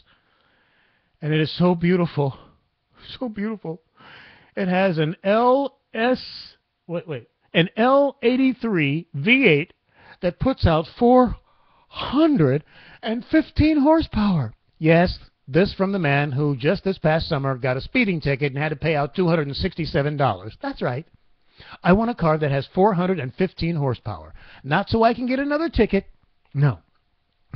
Just so I can have it. Okay, if you're going to have a car, why not get a car with the things you want on it? And the things that I want on my car are the SS emblem, black leather seats with red trim, and a 415 horsepower engine. You see, with that kind of horsepower, no one passes me unless I say so. I mean, that's how it is now. I got a car that has 303 horsepower. I'm feeling pretty good. And no one passes me when I want. But I'm just thinking, if I ever have a chance to get a new car, that's the one I want. It's on my mind. It was on my mind since last year when they had the big car show, when they were talking all about the new Chevy SS. It's debuting in 2013. Here's 2013. Where's the car? It'll be pushed back. Summertime came. It's going to be pushed back. Now I understand they're going to have it in the showrooms probably before the end of the year or just after the start of the year. Can't wait to see it. The one I want, and that Shelley and I have talked about, we'll either get silver, like our current SS, or we'll go for that red. When I mentioned that to her, she's like, red? You get a lot of tickets with red. No. You only get tickets in a red car if you're speeding. If you have a red car that has 415 horsepower and you're not speeding, you're not going to get a ticket. You're just going to have cops cruising by going, really nice car. I wonder how soon it will be before law enforcement agencies around the country have these SSs. I mean, you got a stock car that comes out with 415 horsepower. No one's getting away from you, Mr. Officer. All right, so we've talked about the car. We talked about, did I talk about the job? I think I did. This coming Saturday, Mike Johnson, he hosts the Morning Grind, and I'm his co-host. Because of a contractual situation, at least so far, I'm not going to be able to actually be on the air with Mike. You won't hear this voice on the air with Mike. Now, I don't want to break that contract and get in trouble, but at the same time, I'm a part of the Morning Grind, so Mike and I have come up with a very clever way for Red Kingman to still be a part of the Morning Grind, and you'll have to tune in this coming Saturday to hear. Now, the reason for all these changes is because Mike has just recently signed a contract with Cozy 103.7 in South Haven. We're going to be broadcasting the Morning Grind once again on an FM signal. And so because of that and that contract that I signed with my other company, I can't be on the air. But like I said, we figured out a way. So I want you to tune in this coming Saturday from 7 in the morning until 8:30. That's our new time for the Morning Grind. You can pick us up on 103.7 FM on your radio dial, or you can still watch us on live stream. And if you're out and about, I think you'll be able to pick up Cozy 103 on your smartphone. TuneIn Radio is the name of the app. But yeah, listen to the show this coming Saturday and see how Red and Mike get around the you can't be on the air issue. I think you'll find it entertaining, humorous, and I know that I'll be happy. So there we go. All right, I talked about the week, the grind, the job, and the last subject is the cat. Our little cat Bubbles we recently got. You know, I noticed that kittens don't stay kittens forever. They tend to grow up. And when we first got Bubbles at home, and he was this little kitten, and he was so fun, and it was a lot of petting. He let us pet him a lot, and I play with him a little bit, and he'd claw at me, okay? And then he started growing up. And it seems like we went from one day, he was just this little bitty kitty, to the next day, he was this medium-sized little kitty who didn't really like to be pet very much, but loves to bite on your hand and scratch you. And I've got the marks here to prove it. I don't know what happened. We are a petting couple, Shelley and I. We are petters. We want to pet. We want to cuddle. We want to be gooey boo boo giggy with the. Not this cat. Bubbles is like having nothing to do with it. And he's a very clever cat. He's always wanting to play. Always wanting to play with Daddy. Well, Daddy doesn't always want to play. I'm an older guy, and I see why when you get older, God stops you from being able to have children, because you won't be able to take care of them. You don't have the energy, the mental or physical energy. I don't know why we got a cat. I don't have the mental or physical energy for him either. But from time to time, I'll play with him. And when I don't play with him, well, he tries to get me playing with him. We sit on our couch. I've got a TV tray that I will sometimes eat from or do work from. He has figured out that if I come over to the TV tray, which is by Daddy's feet, and I put my little ball down there and I start playing with my ball, I can work that ball right over there by Daddy's feet. And then I can claw Daddy's feet, and maybe he'll play with me. Anyway, can someone tell me where I can buy some Geritol? I'm thinking if I get a couple of bottles of Geritol, I'll be able to, have the energy to play with this little cat. But one thing we're going to do here in the next couple of weeks, his claws are coming out. Oh, yes, they are. His little claws are coming off, and he won't be able to scratch anymore. Now, we're going to leave his manhood in place, because even if he, still tries to act, I don't know, like an alpha male, or something like this, we can deal with that. As long as he doesn't have the claws to claw us, we'll be okay. So the claws are coming off, and when they do, maybe then he'll be a little petting cat. And if he doesn't, if he's still running around trying to get me to play and stuff, well, there's going to be a snip, snip here and a snip, snip there. All right, at 8:44, let's get back to the music. It's the Beach Boys and one of my favorite tunes of theirs. I hope you enjoy it, too. It's called Don't Worry, Baby, and you're hearing it here in the internet world of Red's Place on the Lakeshore Disability Network. We'll take a look at Holland's Tulip City forecast next. The time, 6:44.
I'm Red Kingman, and you're listening to the internet world of Red's Place.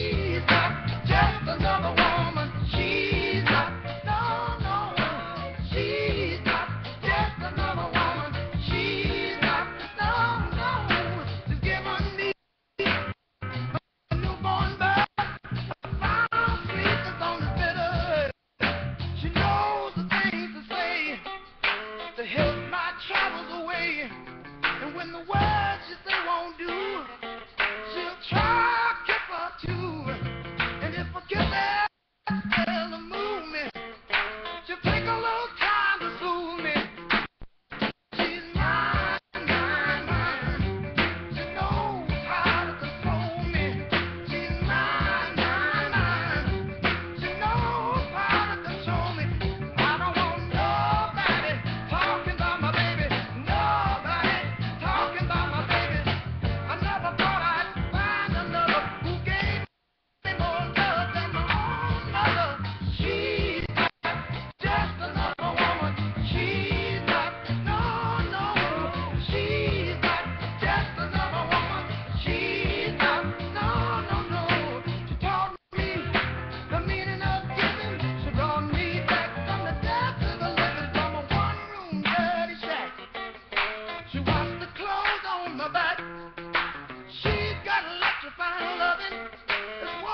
bring love into my world. Oh, cooling me out, cooling out. Oh, she's cooling me out for the sake of love. Love, love, love. Oh, she's cooling me out for the sake of love.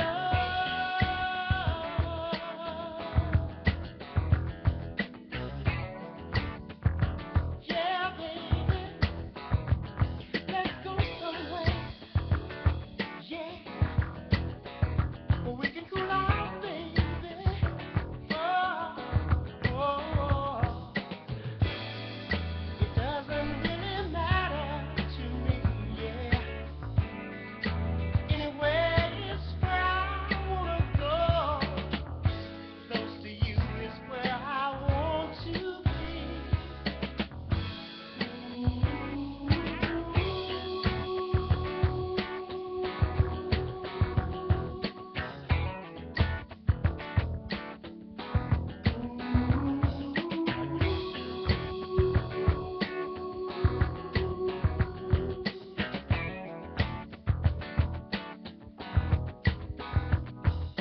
Cooling me out, cooling out. Oh, she's cooling me out for the sake of love. Cooling me out. Oh, she's cooling me out now. Cooling me out for the sake of love. For the sake of love. For the sake of love. For the sake of love. Hey girl, let's go somewhere. Yeah, where we can cool out, baby. Yeah, let's go somewhere. Yeah, where we can cool out, baby. Yeah. Well, I'd like to take you there so we can cool out, baby. Yeah. Yeah, this was one of the Isley Brothers' biggest hits, but you probably never heard it before. No, it didn't make it over to the pop charts. It stayed on the soul charts. But yeah, biggest hit of theirs, probably Coolin' Me Out, 69, 70. Coolin' me out. And we used to say that. That was a phrase that we were saying. Hey, man, why don't you cool me out, man? If somebody was, irritating you, you would just tell them to cool you out. And that's funny because the connotation from their song is you and your lady taking it easy, you're chilling, cooling out. But we changed it. I used to hear that a lot, too. Red, why don't you cool out, man? I was kind of squirrely. 6:55 is the time. And do you want to be the first in line for those doorbuster specials on Black Friday? Well, you may already be too late. Yeah, details coming up after the top of the hour. But right now, I want to share with you one of Monty Python's most famous routines. And the reason why I'm doing that and even talking about Monty Python is because yesterday they announced, the 5 remaining members, that is, that they're going to be putting on a series of television shows. But more importantly, they're going to be doing, I think, if not one, maybe a few live shows. Now, none of them are going to be here in the United States. No, they'll be in their home country of England. But I have a feeling with the technology that we'll be able to watch maybe their live show, maybe it'll be a pay-per-view event, and those TV specials, I'm sure we'll be able to see those because they've got quite a huge following here in the United States. So in honor of the coming together of Monty Python after a 40-year hiatus, let's listen to one of their greatest routines. It's called the Argument Clinic, here in the internet world of Rhett's Place, on the Lakeshore Disability Network. Yes, sir. I'd like to have an argument, please. Certainly. Have you been here before? No, this is my first time. I see. Do you want to have the full argument, or were you thinking of taking a course? Well, what would be the cost? Well, yes, it's £1 for a 5-minute argument, but only £8 for a course of 10. Well, I think it's probably best if I start with the 1 and see how it goes from there, okay? Fine. I'll see who's free at the moment. Mr. Dubake is free, but he's a little bit conciliatory. Yes, sir. Try Mr. Barnard, room 12. Thank you.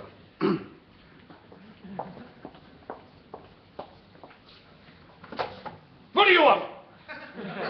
Well, I was told outside. Don't give me that, you snotty-faced heap of parrot dropping! What? Shut your festering gob, you tit! Your type makes me puke! You vacuous, toppy-nosed, malodorous pervert! No! I came in here for an argument! Oh, I'm sorry, this is abuse. Oh. That explains it. Yes. Oh, no, you want 12A next door. I see. Yes. Sorry. Not at all. No, that's all right. Stupid git.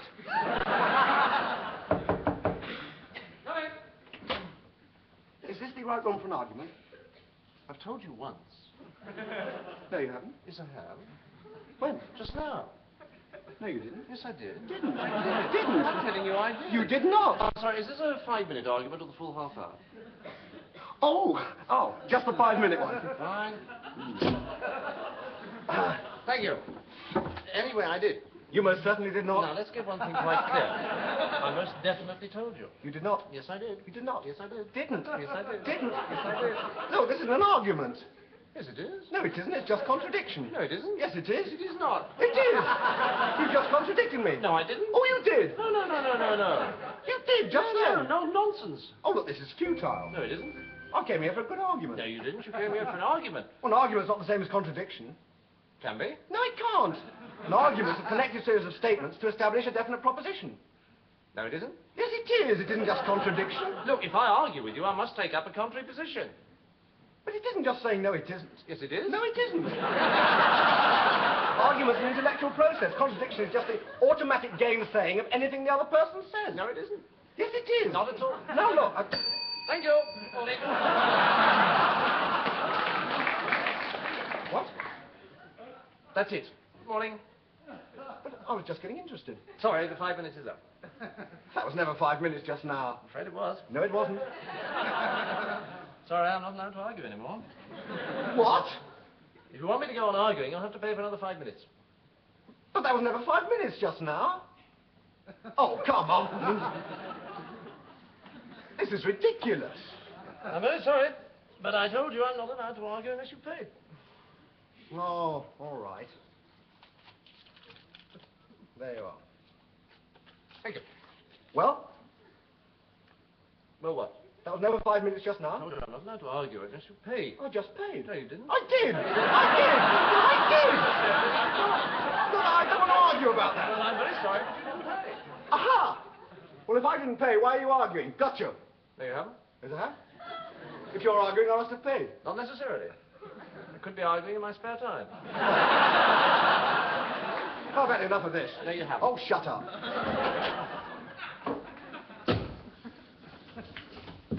I want to complain. You want to complain? Look at these shoes. I've only had them 3 weeks now. No, I want to complain about the man. Complain, nothing happens. You might just as well not bother, and my back hurts, and whenever you had a fun day. I want to complain. Hold your head like this, and then go, wah! Try it again. Whoa! Better, but wah, wah! Hold your hands here. No. Now. Ah! That's it, good. Stop hitting me. What? Stop hitting me. Stop hitting you. Yes. Very, very nice. Monty Python and the Argument Clinic, one of their greatest comedy routines. I remember as a child watching these guys wondering, how did they come up with that? And then finding my own creativity having been sparked by those gentlemen. All right, as we sweep into the 7 o'clock hour, let's do so with music from Alex Bunyan. This is from his latest CD, Soul Purpose, and this is the track Around, here in the internet world of Red's Place on the Lakeshore Disability Network.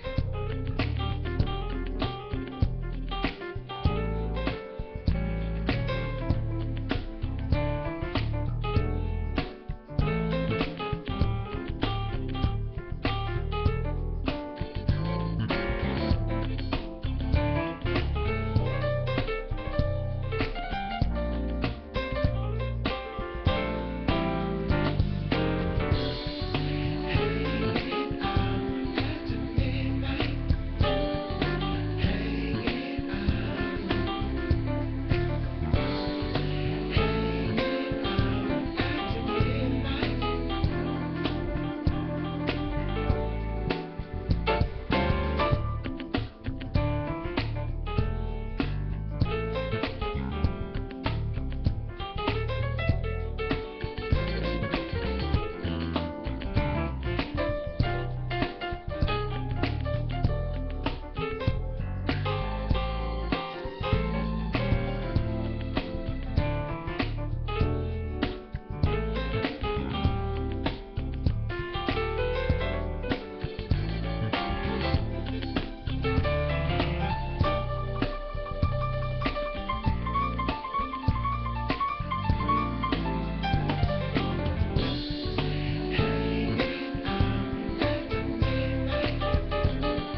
righty. 7:04 is the time.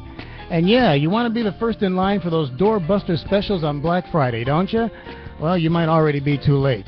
Campers, believe it or not, have already been lining up outside of some of the big box retailers, not here yet, but in other places, hoping to cash in on some of those holiday bargains. Now, there's a guy named Jin Alu. He pitched his tent on Monday in this place, trying to be first in line outside of a Best Buy in Cuyahoga Falls. I'm not sure exactly where this is, but he told a Fox affiliate that he's prepared for the long haul with a comfortable bed, a microwave, TV, and a heater. He started camping out on Monday. Come on. You know that's crazy. That's lunacy. I mean, to get 20 or 30% off a big screen TV, is it really worth that? And what, does this guy retire? He doesn't have to go to work?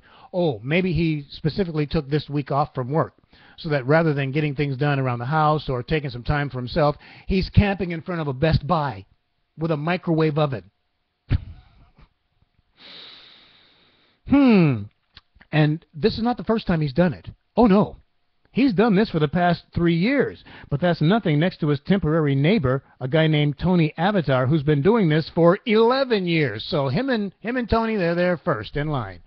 Do you know people who are that serious about trying to get those Black Friday deals? And boy, I know the merchants just love it. They love reading stories like this about people camping out in front of their businesses. I just wonder if that motivates them to slash prices even more. Or do they figure, we got people camping out, we don't have to... You know what I'm saying? I just wonder. Now, I have never, ever in my life stood in a line in the cold, or the heat for that matter, to try to get a deal on a product. I mean, I use products, I like things, but there is not one thing that I like enough to go stand in a line for, or to go running through a store like the $6 million man, pushing and shoving to get at things. Just remember, folks, you can't take it with you. I know you say, well, what a terrible cliche, Red, because while I'm here, why can't I enjoy it? I agree with you, but don't make that be your focus. Gathering stuff, because you'll find that stuff still will not fill the void in your life. You will always need more. And I'm not trying to take any money away from the big box stores. It's not like anybody's going to listen to me. If there's a deal that you want and you feel like standing in line is the thing that's going to help you to get it, you're going to do it. I'm just saying. I'm not doing it. The closest thing that I've ever done to that is staying up all night long when I was living in Hawaii because this TV station was doing an auction.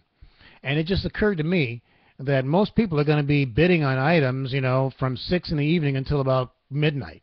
But in the early hours of the morning, people have to go to work. They're going to be sleeping. That's when I will wake up. And I was unemployed at the time, so it was no big deal. So at 1 o'clock, I started bidding on things. There was a trip to Maui. I think I got that for like $120. 3 days, 2 nights, hotel, rent-a-car. I also stayed up and bid on a trip to the big island of Kona. I think I got that one for $100 and something. So it was worth staying up for those trips. I don't know. I just can't see me staying up like that for a widescreen TV. It just doesn't really do it for me. You know what I mean?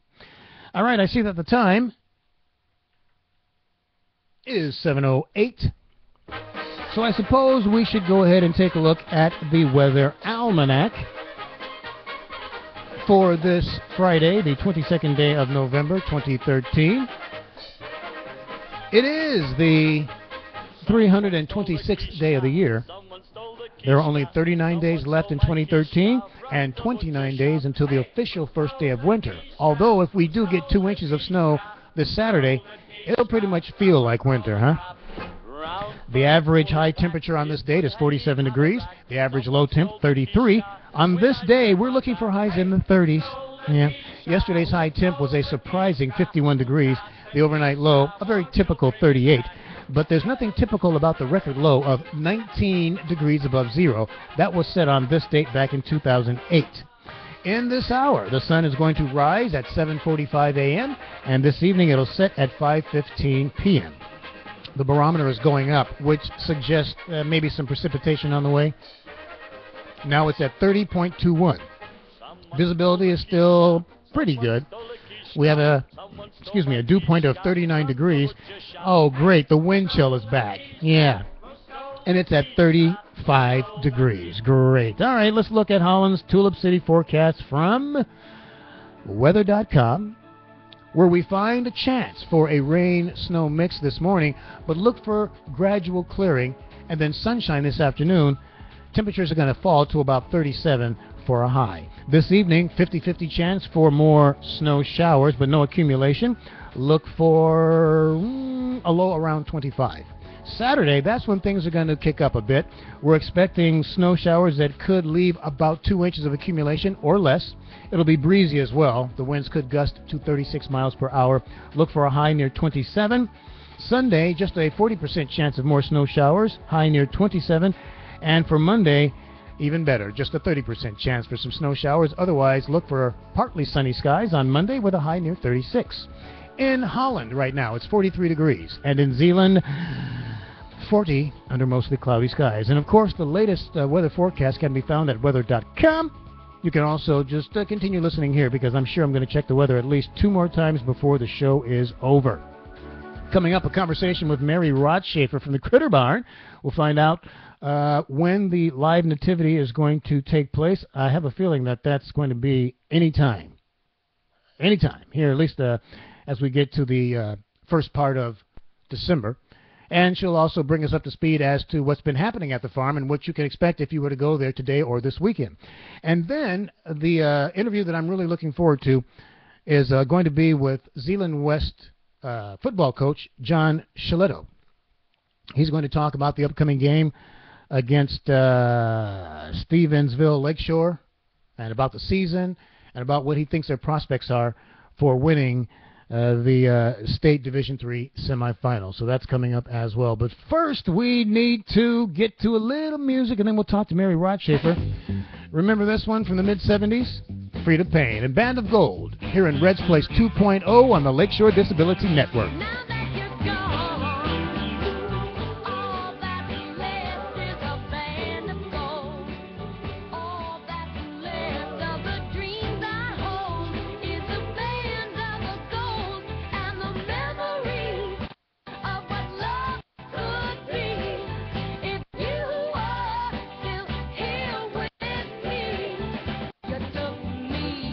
From the shelter of my mother, I had never known.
There she is, Freda Payne, and that band of gold here in the internet world of Red's Place on the Lakeshore Disability Network. All right, let's get some music going here before we get Miss Mary Rotschafer on the phone so we can catch up with those critters.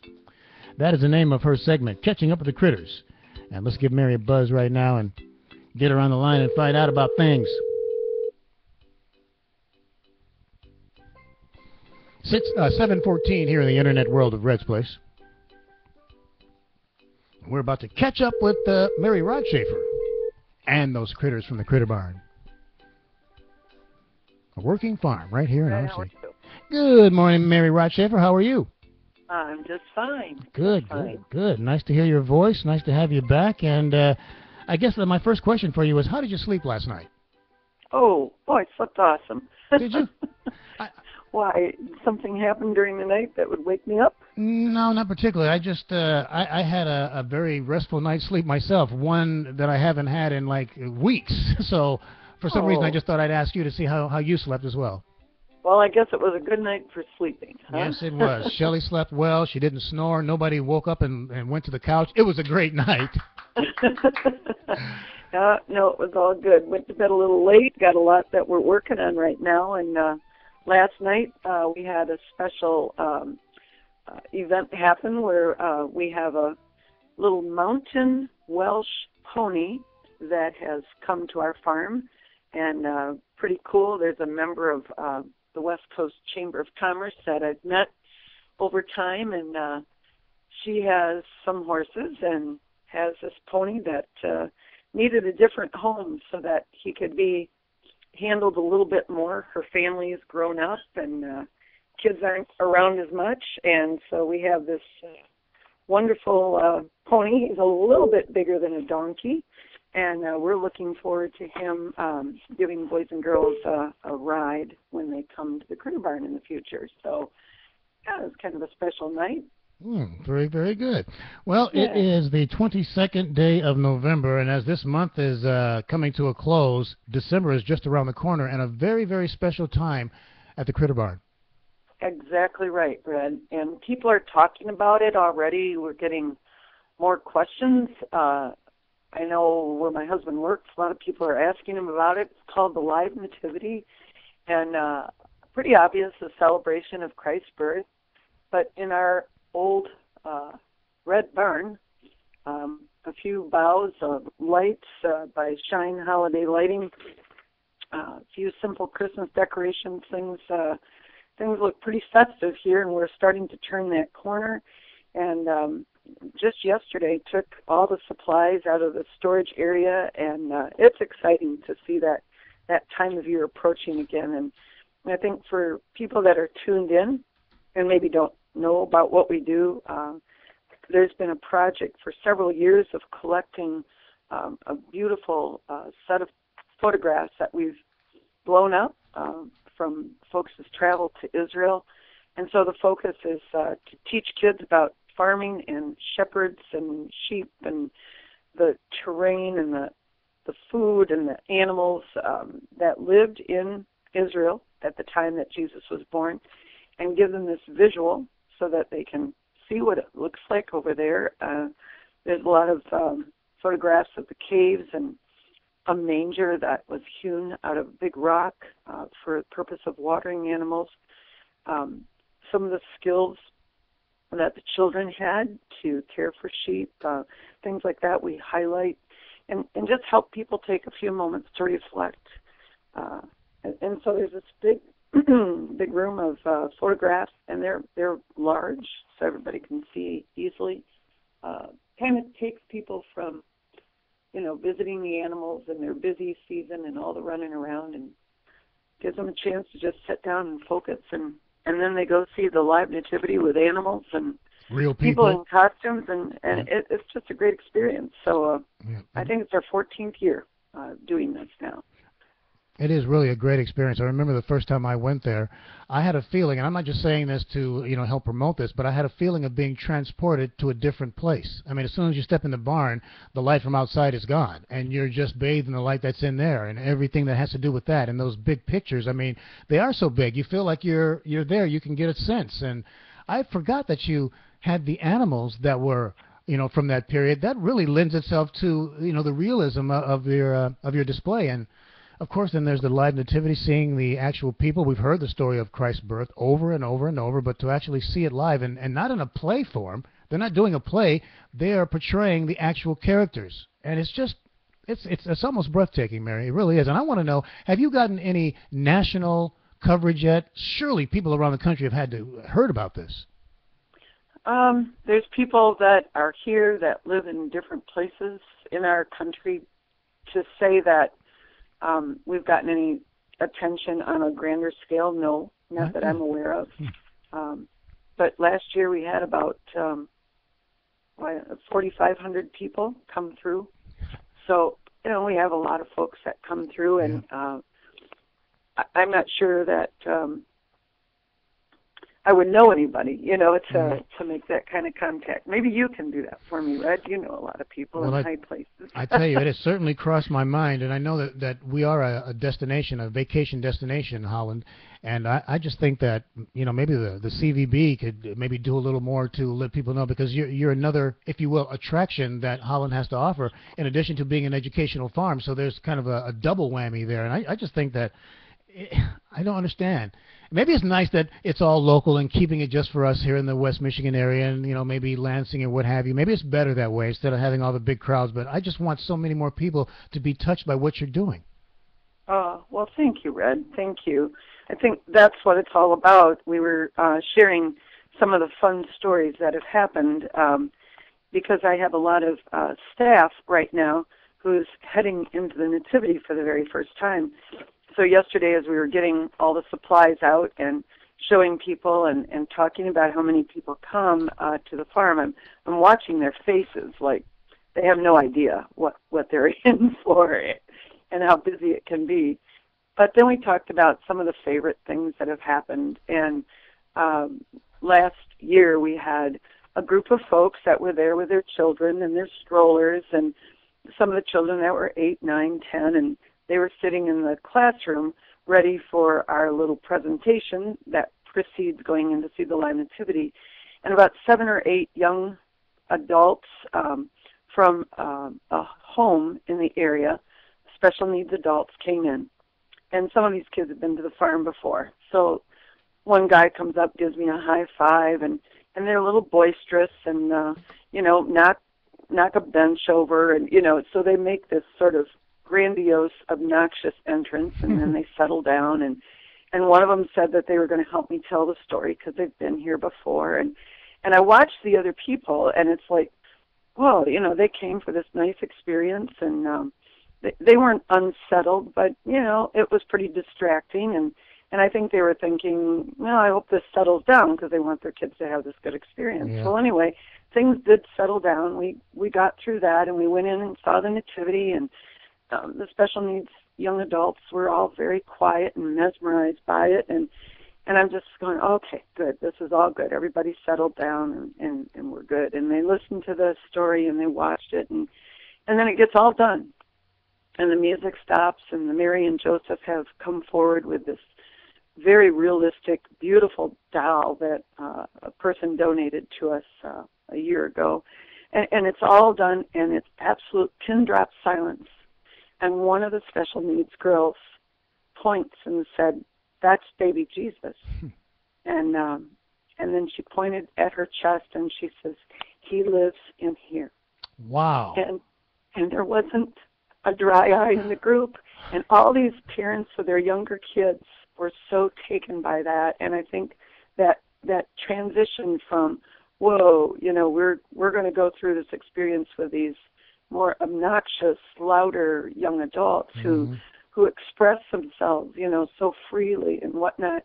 And you hear this young lady had crystallized in her mind, because she knows, she's been taught Jesus lives in my heart, and that little simple truth, and to watch her make that association and say, he's right here, it just blew us away. I think it has to be one of my most favorite memories of all the nativities that we've done. And I'm sure you can sense, a little bit of what went on. But oh, most definitely, Mary. And I'm thinking, that's how that's how God wants us to come to Him as a child. So what a great reminder. Yeah, What a I great think reminder. that's one of those out of the mouths of babes moments, you know, where they just stop us and they know what's important, and it touched her heart, but she understood it, she got it, and Beautiful. that was pretty cool. Absolutely. So good stuff, you know. Very good stuff. That's what it's all about. All right, Mary. It's 7:24, folks. I've been talking with Mary Rotschafer. She is the curator, if you will, of the Critter Barn. It's a working farm here in town. They will be open. I'm assuming you're going to be open today and tomorrow. Oh yeah, we're still open. Little rain, little snow.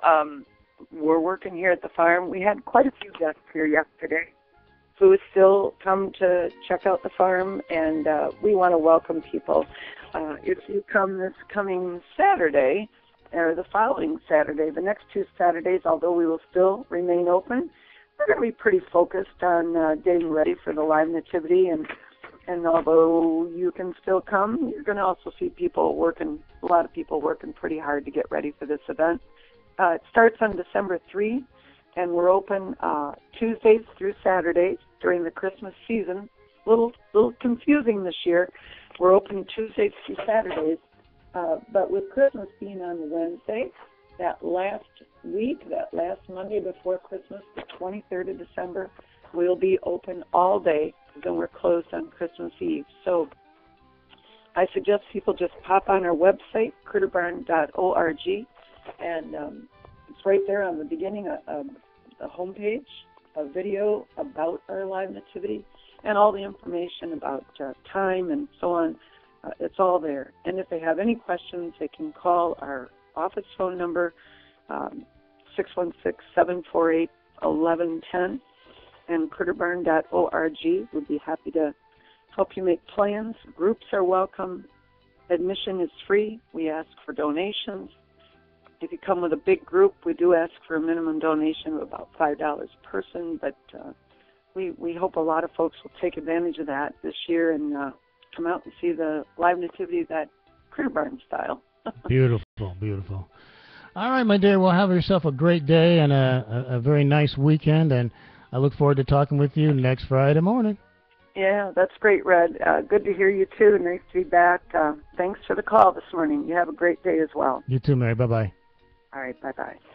Mary Rotschafer, ladies and gentlemen, from the Critter Barn. She joins me every single Friday morning at about 7:15 or so, and we talk critters. Yeah, and that's what we just did.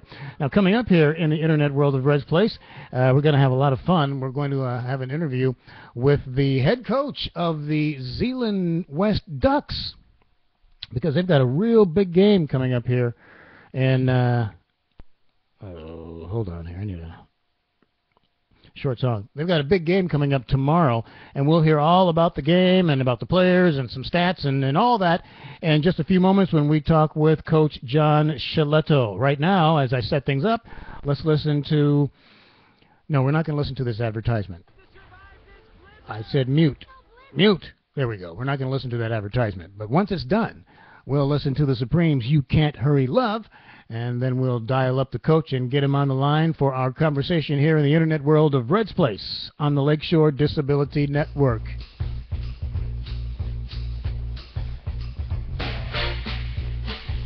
I need love to ease my mind.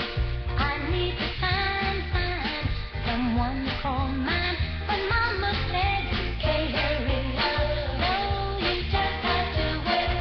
She said love don't come easy. It's a game of give and take. You can't hurry love. No, you just have to wait. You gotta trust, give it time. No matter how long it takes, but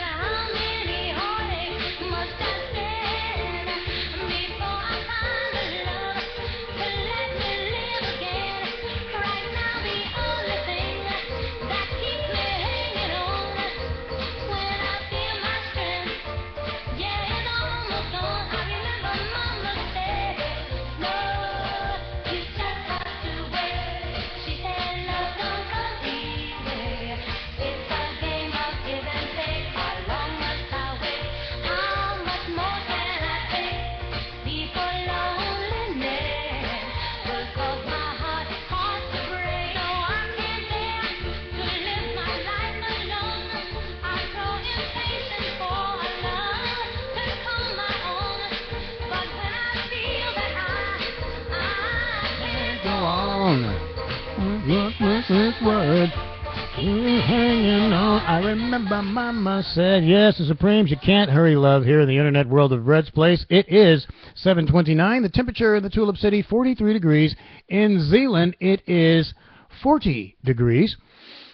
And I'm about to make the phone call because we got to get him on the line and find out what's on his mind. Just waiting for my music bed to load here. 7:30. Here we go. Yeah, let's get the little sports song going there. Yeah, Gary Glitter. Getting ready to talk with Zeeland West head football coach John Shillito. Just got to dial him up on the old telly here, and we're going to talk about the upcoming game.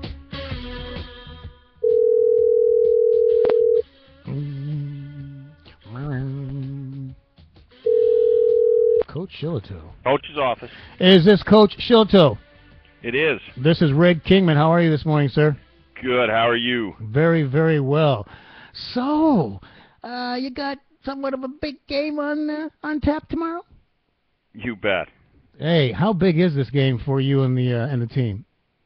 Well, anytime you're playing, at this time of year, every game is big. If we win, we get to play in the finals. And so, we're excited about that. Division III state semis versus Stevensville Lakeshore. Now, am I correct in assuming that your record is 11-1? Yes, we're 11-1. Have you ever had a record like that before?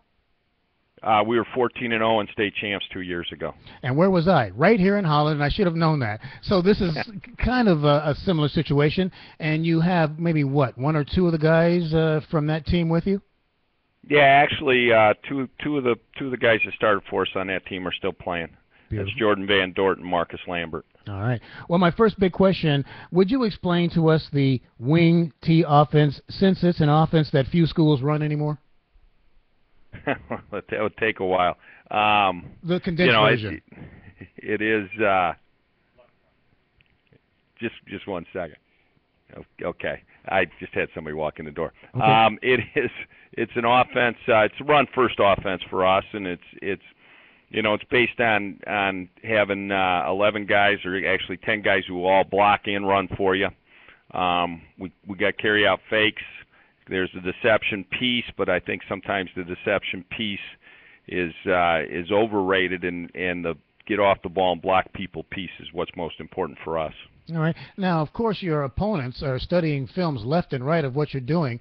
How are you able to adjust week after week so that it's fresh and new? Well, there is, for us, there's the advantage of trying to do a few things well, rather than trying to do a little bit of everything. And so, we are able to adjust to what people do fairly well because our package is smaller in terms of the number of plays we run. We come out of the same look every time, which then causes them to generally play in about the same look most of the time as well, so we get a feel for it. All right. Now, a listener friend wanted me to ask you, in this era of spread offenses, why has the wing T been so successful for you? Well, it's not just us. I mean, there's other teams that are successful wing T teams, but what it is it's a package that you can attack a lot of different places on the field and kind of do it out of the same look. So that's and for us, it's been about the fact that we block people. And that's really key, I would imagine. It is. It is. Playing well up front and having our backs block well is really the key to our success. Now, what kind of record does Stevensville Lakeshore have versus yours? They're 9-3 right now. They are really playing well in the second half of the season, really played well in playoffs. We think they're a very formidable opponent. Well, Coach, do you think, though, with that record versus your 11-1, does that kind of give you a mental edge, you think? At this stage, everybody's really good. You got to win 3 playoff games against 3 playoff teams to get here. So, we think that everybody's kind of on an even playing field. All right. Now, I know this is not your first trip to the rodeo. You just mentioned that you beat Coopersville back in 2006 for the Division IV title. And I think, didn't you do something in 2011? You got the D4 title? Yeah, it was Green City in 2011 we defeated. All right. And so, let's talk a little bit about some of the key guys for the game. Well, for us, a lot of it starts with our guys up front, and we've got 4-year starter Jordan Van Dort at tight end and on the defensive line, and he's really our leader. He's going to Western Michigan to play next year. He's 6'5", 300-pound guy who's very athletic and has been a great player for us for a long time. A.J. Tinhold at center is a 2-year starter at center, has done a tremendous job this year. Chris Ashford at a guard, who, again, is a senior starter for us. Zach Popma at the other tight end is a senior starter for us, and those guys have all done a great job. In the backfield, Danny Bowders had a big year. He's rushed for almost 1,600 yards, and he's caught passes for another 380, I think, something like that, and has scored 34 touchdowns for us. So he's had a big year back there. Cole Hession's done a nice job, especially in our playoff run at halfback. So those two guys have been big for us. And then our quarterback is a sophomore, Casey Brinks, who's done an outstanding job all year. Man, I've been hearing that kid's name over and over and over. Hey, folks, if you're just tuning in, I'm talking with Zeeland West High School football coach John Shillito. We're talking about the upcoming Division III state semifinal game, which will take place tomorrow against Stevensville Lakeshore. That's going to be at Vicksburg. I guess it's kind of cool that they're putting it on or having the game on a kind of a neutral field. Has it always been the case, or have teams been able to play their championship games on their own field? Semifinals are always on a neutral field. All right, kind of makes it fair. Now let me ask you this, Coach: are you finding a lot of scouts sitting in the stands, and if there are, does that make your players get a little nervous? No, not really. We just go and play the game on the field. I think what is out there around is what is out there around. We try to stay focused on what's going on the field. Is it easy to keep the guys focused on that? Yeah, it is, because for them, they put a lot of work and time into it, and and they know it's about process. Well, let me ask a question of you, Coach. Now, you're a successful high school coach, and there are people in the college ranks always looking for some fresh leadership. Why haven't you sought to move up, if you will? Why is it that you enjoy staying there at the high school level? Well, there's a lot to be said for high school football.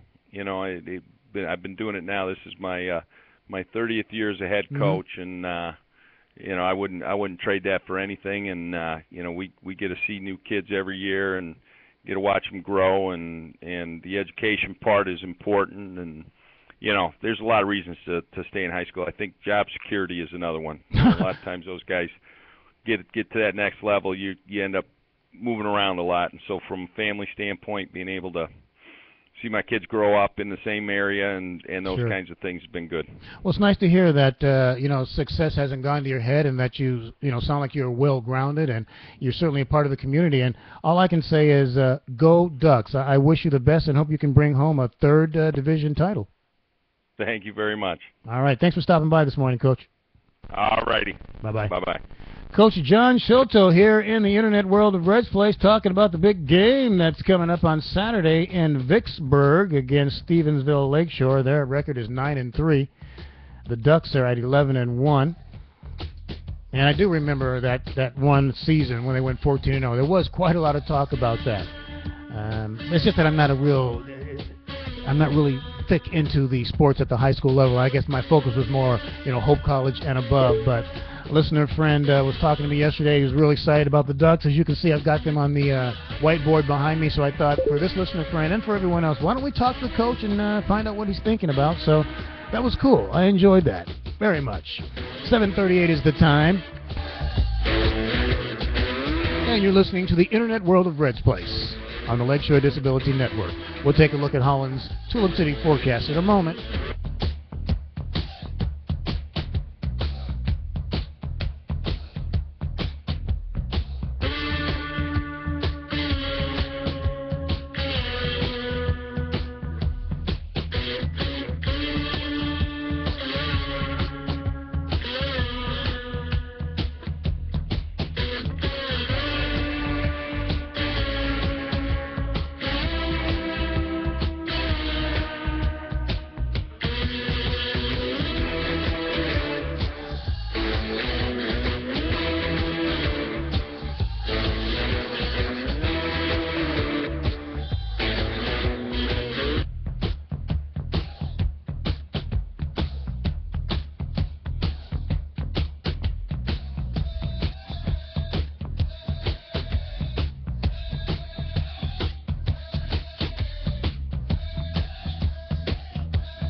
That's part 2 of that Gary Glitter rock and roll.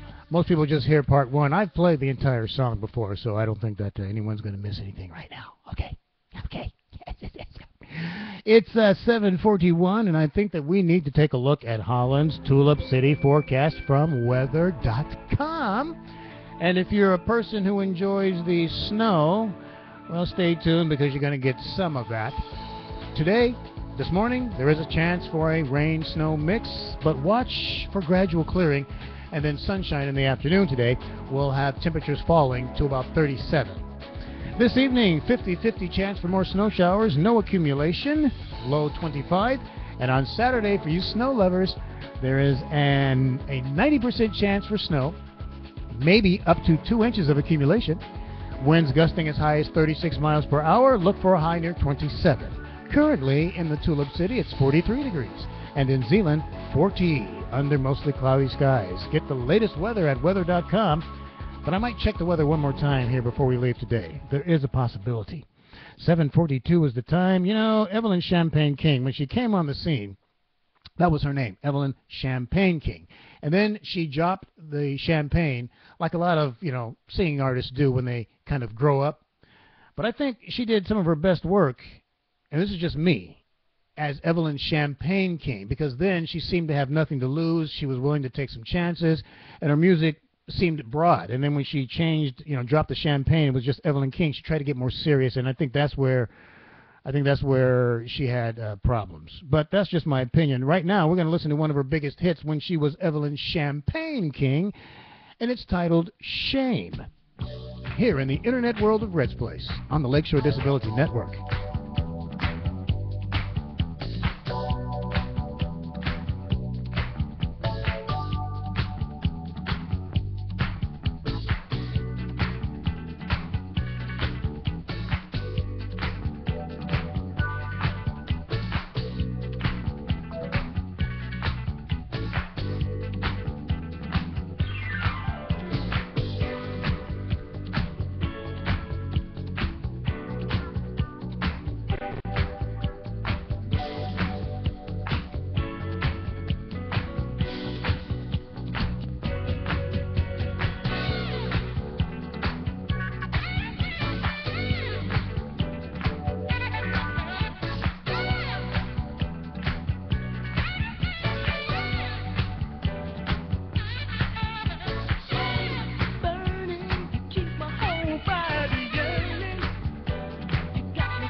Where else can you hear the greatest hits of all time but here in the internet world of Red's Place, as we go from Evelyn Champagne King to Shocking Blue and Venus here in Red's Place 2.0 on the Lakeshore Disability Network.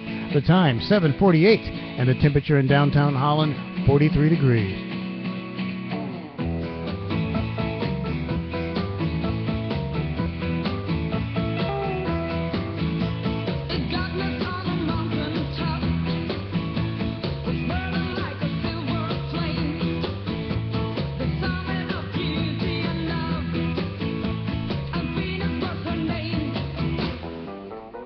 She's got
it.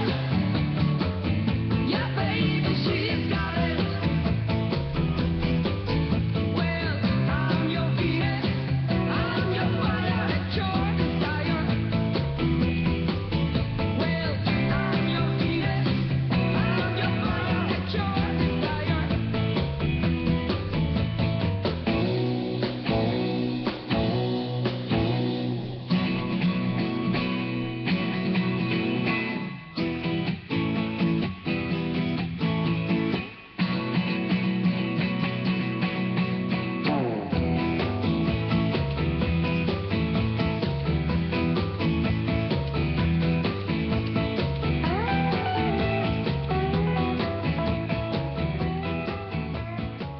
Shocking Blue and Venus here in the internet world of Red's Place on the Lakeshore Disability Network. Oh, they just wanted to play again. Stop. Thank you. Thank you. No, before we get back to any music, we need to take another look at Holland's Tulip City forecast. Let's do it one more time here. Snowbirds, you'll be happy to know that, well, you won't be happy to know that today there's just a slight chance for a rain-snow mix. That doesn't make you happy. We will see temperatures drop into the upper 30s for a high today, right around 37.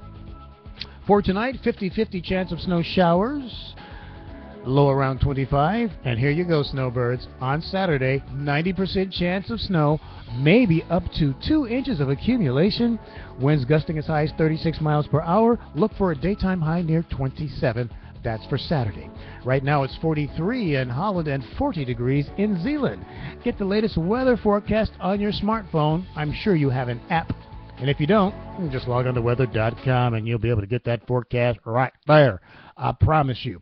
All right, from Shocking Blue to the Queen of Soul. Here's Aretha Franklin and I Never Loved a Man the Way That I Love You. Here in the internet world of Red's Place on the Lakeshore Disability Network. The time, 7:52. You're no good, heartbreaker. You're a liar and you're a cheat. And I don't know why I let you do these things to me. My friends keep telling me that you ain't no good. Oh, but they don't know.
a little Neil Diamond to end the show here. Forever in Blue Jeans on Red's Place 2.0.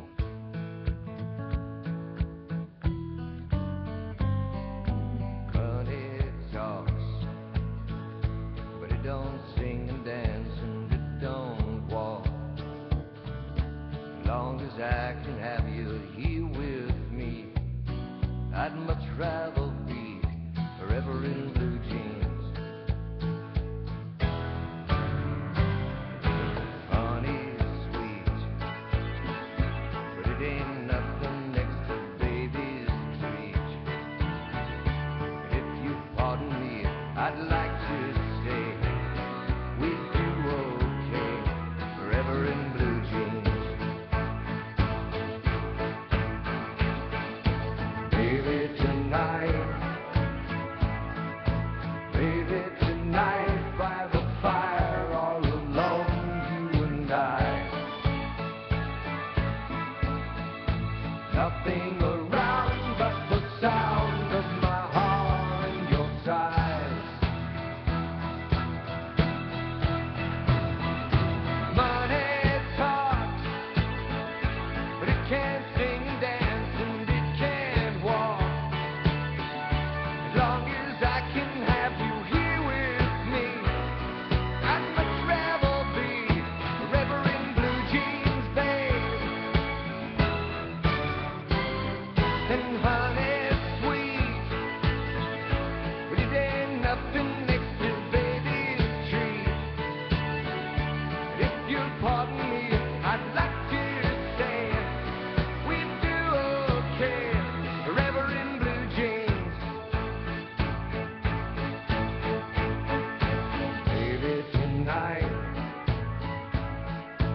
Baby, tonight, by the fire, all alone, you and I. Nothing around but the sound of my heart and your sighs. Hey, money talks, but it don't sing and dance, and it don't walk.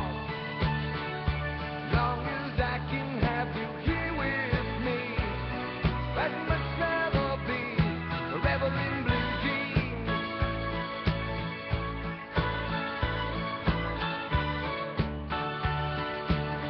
And if you pardon me, I'd like to say we'd do okay forever in blue jeans, babe.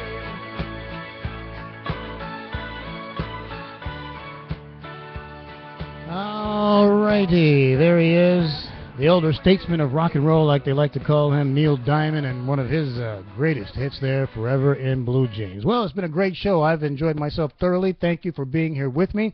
Remember, I'm going to be on now Monday through Friday, 5 until 8 a.m., some Tuesday evenings if I have an important interview to share with you, like I just might have this coming Tuesday. So keep watching Facebook for details. Have a great weekend. Be safe. Please be safe. And I'm going to end the show with a song by The Emotions. It's a very short little tune, and it's just God Will Take Care of You. Folks, have a great weekend, and God bless.